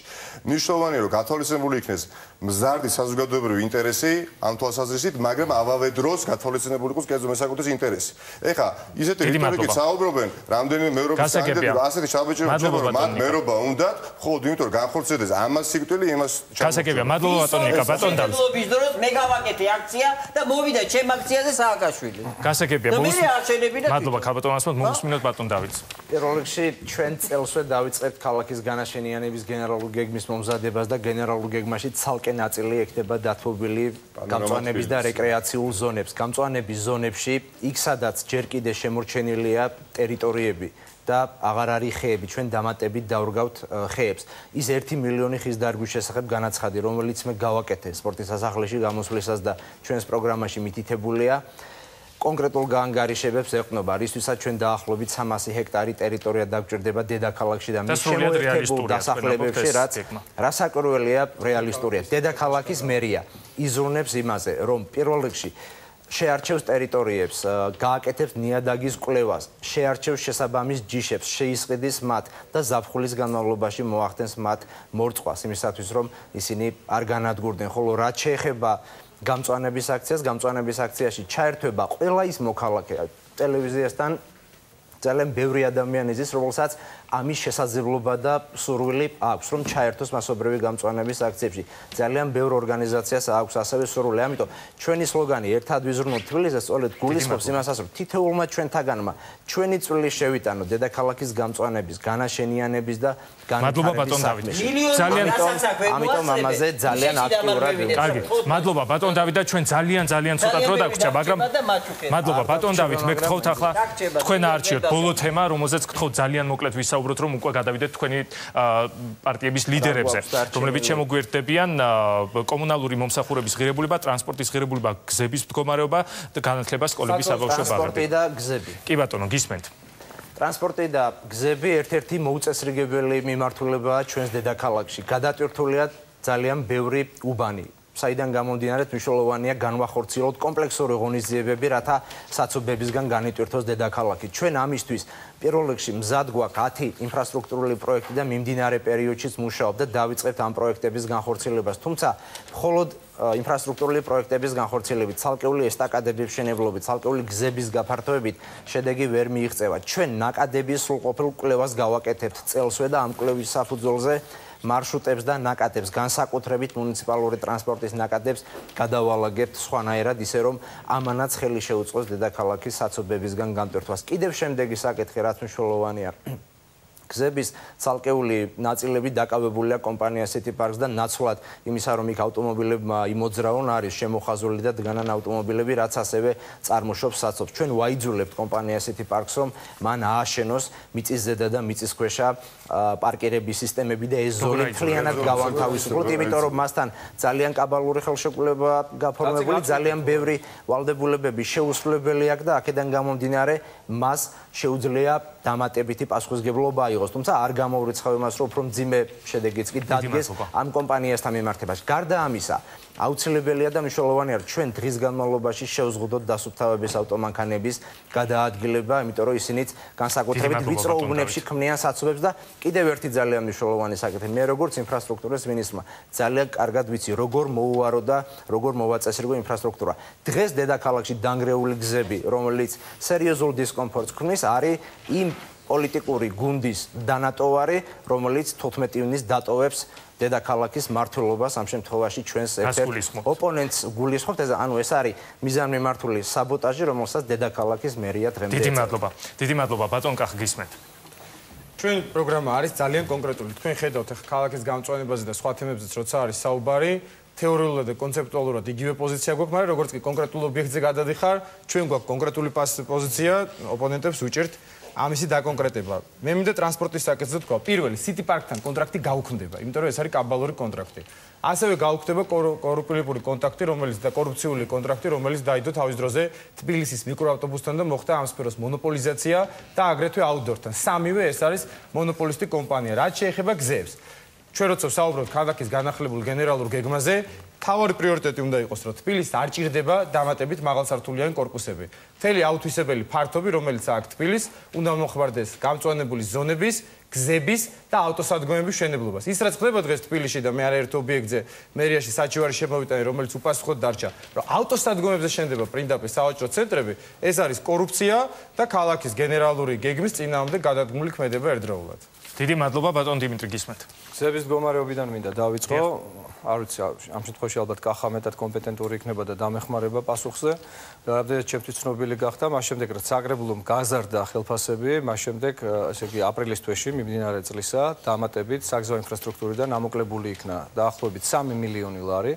და ასევე დაემატა სახელმწიფო ფონდზე. უბრალოდ საინტერესოა, ჩვენ გვირჩევენ 3 წლითა და 4 თვის ვადით. შესაბამისად, ჩვენი მოსვლისთანავე აი ამ საგზაო ინფრასტრუქტურის თანხის მოკითხვა მოგვიწევს. როგორ განხორციელდება, ვთქვათ, აი ამ თანხების მობილიზაცია საგზაო ინფრასტრუქტურის განვითარებისთვის, ჩემთვის ძალიან საინტერესოა. ასევე მუნიციპალური ტრანსპორტის სარგებლობის თვალსაზრისით ჩვენ მოვიკვლიეთ ინფორმაცია იმ 228,000 ბენეფიციარის მიმართ, რომლებიც განეკუთვნებიან ყველა კატეგორიის პენსიონერსა და სოციალურად დაუცველს და მათთვის ჩვენ გეგმავთ, რომ ყველა კატეგორიის საზოგადოებრივი ტრანსპორტი ხას უსვავ, ყველა კატეგორიის, როგორც ავტობუსი, ასევე მიკროავტობუსი იყოს უფასო და მთლიანად აიღოს თავის თავზე მისი ფინანსირება ჩვენმა ბიუჯეტმა, რომელიც იმდენად არასწორად განიკარგება, რომ სხვა დროსაც მოვიყვანე ეს მაგალითად და უბრალოდ საინტერესო იქნება, რომ მერიის ვებ გვერდის მომსახურებისთვის 2014 წლის ბიუჯეტში გათვალისწინებულია 1 მილიონი ლარი. ეს არის თითქმის ნახევარი იმ თანხისა, რომელიც მოხმარდება სოციალურად დაუცველებისა და პენსიონერების უფასო მგზავრობას. დიდი მადლობა ბატონი, გაგთხოვთ მოკლედ. მოგესალმებით, რომ ქალაქს აქვს განვითარების სხვადასხვა ეტაპები. ერთი ეტაპი იყო ის აწლიანი ეტაპი, რომელიც ქალაქმა გაიარა. და როდესაც საუბრობენ, რომ ეს მიმართულება რა ძიმე და მუნიციპალური ტრანსპორტი არ მუშაობს, თქვენ გახსოვთ, ბატონო დავით, რა იყო 2003 წლამდე? პრაქტიკულად არ არსებობდა ასეთი სამარშრუტო ნორმალური ტაქსი, არ არსებობდა აბსოლუტურად ავტობუსი, არ არსებობდა გაჩერებები და ამის შემდეგ ეხლა რა გვაქვს, რა თქმა უნდა, თქვენ ხედავთ ძალიან კარგად, უბრალოდ ამას არ აღიარეთ. ეს პრობლემა კიდევ უფრო მოგვარდებოდა, რომ არა თქვენი მართლაც რომ საბოტაჟური დამოკიდებულება თქვენი გუნდის საკრებულოს მხრიდან, რომელიც არ შეგვაძენია ის 100 ავტობუსი, რომელიც ჰაერებით ჭირდება ჩვენს რეალურად ჩვენს დედაქალაქს. 100 ავტობუსი არის საჭირო, რომელიც ადაპტირებული იქნება შესაბამისი ინფრასტრუქტურით, რომელიც იქნება მორგებული შესაძლებლობის მქონე პირებზე. მნიშვნელოვანი რომ წელსვე დავიწყოთ 4 ავტოსადგომის მშენებლობა. 2 თანამედროვე ევროპული სტანდარტების, 2 მიწის ზედა ავტოსადგომი და მიწის ქვეშ ჩვენ ასეთი 2 გვაქვს. ერთი არის რიყეს ტერიტორიაზე, მეორე არის მარჯანიშვილის თეატრთან და საერთოდ ჯამში 70,000 ავტოსადგომი გვჭირდება, რომ განიტვირთოს როგორც გზის სავალი ნაწილისაგან მანქანები, ასევე ფეხით სავალი სივრცეებისაგან. და რაც მთავარია, კიდევ ერთხელ გავმეორდები, 600,000 თბილისელი, ვიდრე ჩვენ ახლა ვსაუბრობთ, უკვე სარგებლობს 4 წელიწადია შეღავათიანი სისტემით ტრანსპორტში. კიდევ უფრო გაფართოვდება და აღარც იმ 20 თეთრს გადაიხდის ის პენსიონერი, აღარც იმ 20 თეთრს გადაიხდის პედაგოგი, რომელსაც იხდის, მათთვის იქნება, მათ შორის სოციალურ დაუცველისთვის, მათ შორის სტუდენტისათვის აბსოლუტურად უფასო, ხო ყველა სხვა დანარჩენი თბილისელი ისარგებლობს აბსოლუტურად 20 თეთრიანი ტარიფით, ნაცვლად 50 თეთრისა. მადლობა. ქალბატონი ასმათი დაასრულებს ამ თემაზე საუბარს. გადასახადებისგან, სატრანსპორტო გადასახადების სოციალურად დაუცველები, პენსიონერები, სტუდენტები. განახევდება ბილეთის ფასი და აგრეთვე განახევდება გადასახადი მძღოლებისთვის, რომ მძღოლები არ დაიჭაგრონ ამის გამო. გზები, რომლებიც არის ძალიან ცუდ მდგომარეობაში, მე შეხვედრებზე ვიყავი ტუბ ინსტიტუტის გვერდით არის ქუჩის სახელი ზუსტად აღარ მახსოვს, მაგრამ მაჩვენეს მოსახლეობამ საშინაო მდგომარეობაში 2 წელიწადია გზა დაანგრიეს, მაგრამ არც სანიაღვრე გააკეთეს და არც ასფალტი არ დააგეს. ასევე ვარკეთებს. თქვენ როგორც მერი როგორ აპირებთ თუ გახდით მერი და გაახსნახევროთ ტარიფები, რომელიც საკრებულოს სიტი პარკის ხელშეკრულებას გავაუქმებ და ეს სიტი პარკი გადმოვა ჩემს მერის გაკარგულებაში და აი მერია აქედან დაიწყებს ძალიან დიდი შემოსავალი. გასანახევრებელი ის ჯარიმები სხვათა შორის 15 კილომეტრის სიჩქარის მომატებისთვის დამაჯარიმეს 100 ლარით. მე კარგი მაქვს საშუალება. ეს პარლამენტის კომპეტენცია ამას გულისხმობდი. როგორ აპირებთ თქვენ ამის განხორციელებას? როგორ აპირებ? ძალიან ლამაზად. თუ ჩემს ხელში არ შედის კომპეტენციაში, ვის კომპეტენციაში შედის, მივალ იქ და იმის არა აქციას მოუწყობ, რომ გავაკეთებინებ ზალით. მერი მოაწყობს აქციას პარლამენტში. აბა, ყველა მაგას გავაკეთებ მე. ერთი ვერ იზამ ჩემს მეტია. კარგი, დიდი მადლობა. მასალეთ ის გზები გასაკეთებელია, განსათავისუფლებელია ხალხი გადასახადებისგან და კიდე რა გვაქვს აქა? განათება ამ ყველა თემაზე საუბარს ვეღარ მოვასწრებ. თუ არ იქნა თავის დონეზე. გასაგებია ქალბატონო ასმათი. არაფერი არ გამო. დიდი მადლობა. ჩვენ აქ უნდა დავასრულოთ, ჩვენ ფაქტობრივად დრო მოვპარეთ. მადლობა. სხვათა შორის თქვენმა ხელისუფლება. ჩვენ დრო მოვყარებთ თქვენს ლიდერებს, რომლებიც გველოდებიან, ამიტომ მე მინდა აქ დავასრულოთ შეჯამებას საარჩევნო კამპანიის გააკეთებენ თქვენი ლიდერები, ვინაიდან ისინი უკვე ძალიან დიდი ხანია გველოდებიან, ამიტომ ჩვენ საკმარისად ვისაუბრეთ, ვეღარ ვასწრებთ უბრალოდ, იმიტომ რომ ბევრად უფრო საფუძვლიანად ვისაუბრეთ ყველა თემაზე, ვიდრე ვაპირებდით. მე მადლობას გიხდით ყველას, კიდევ ერთხელ ვამბობ, შემაჯამებელ სიტყვას, მოდით ასე ჩავთვალოთ, უკვე თქვენი პარტიების და საარჩევნო ბლოკების ლიდერები გააკეთებენ ჩვენს გადაცემაში. ჩვენ არაფერი აღარ ვთქვათ? აღარაფერი აღარ ვთქვათ, უკვე იმიტომ რომ საკმარისად ვისაუბრეთ. მე მინდა უცხრა, ამირჩიოს, იმიტომ რომ ყველაზე კაი მე. ამას ფაქტობრივად ყველა ეუბნება თქვენთან ერთად. დიდი მადლობა ყველა კანდიდატს. მე წარმატებას გისურვებთ და რამდენიმე წუთში ჩვენ რეკლამის შემდეგ დავბრუნებით ამ საარჩევნო ბლოკების ლიდერებთან ერთად, რომლებიც კიდევ ერთხელ ვისაუბრებენ თავის პრიორიტეტებზე. მადლობა. დიდი მადლობა ყველას.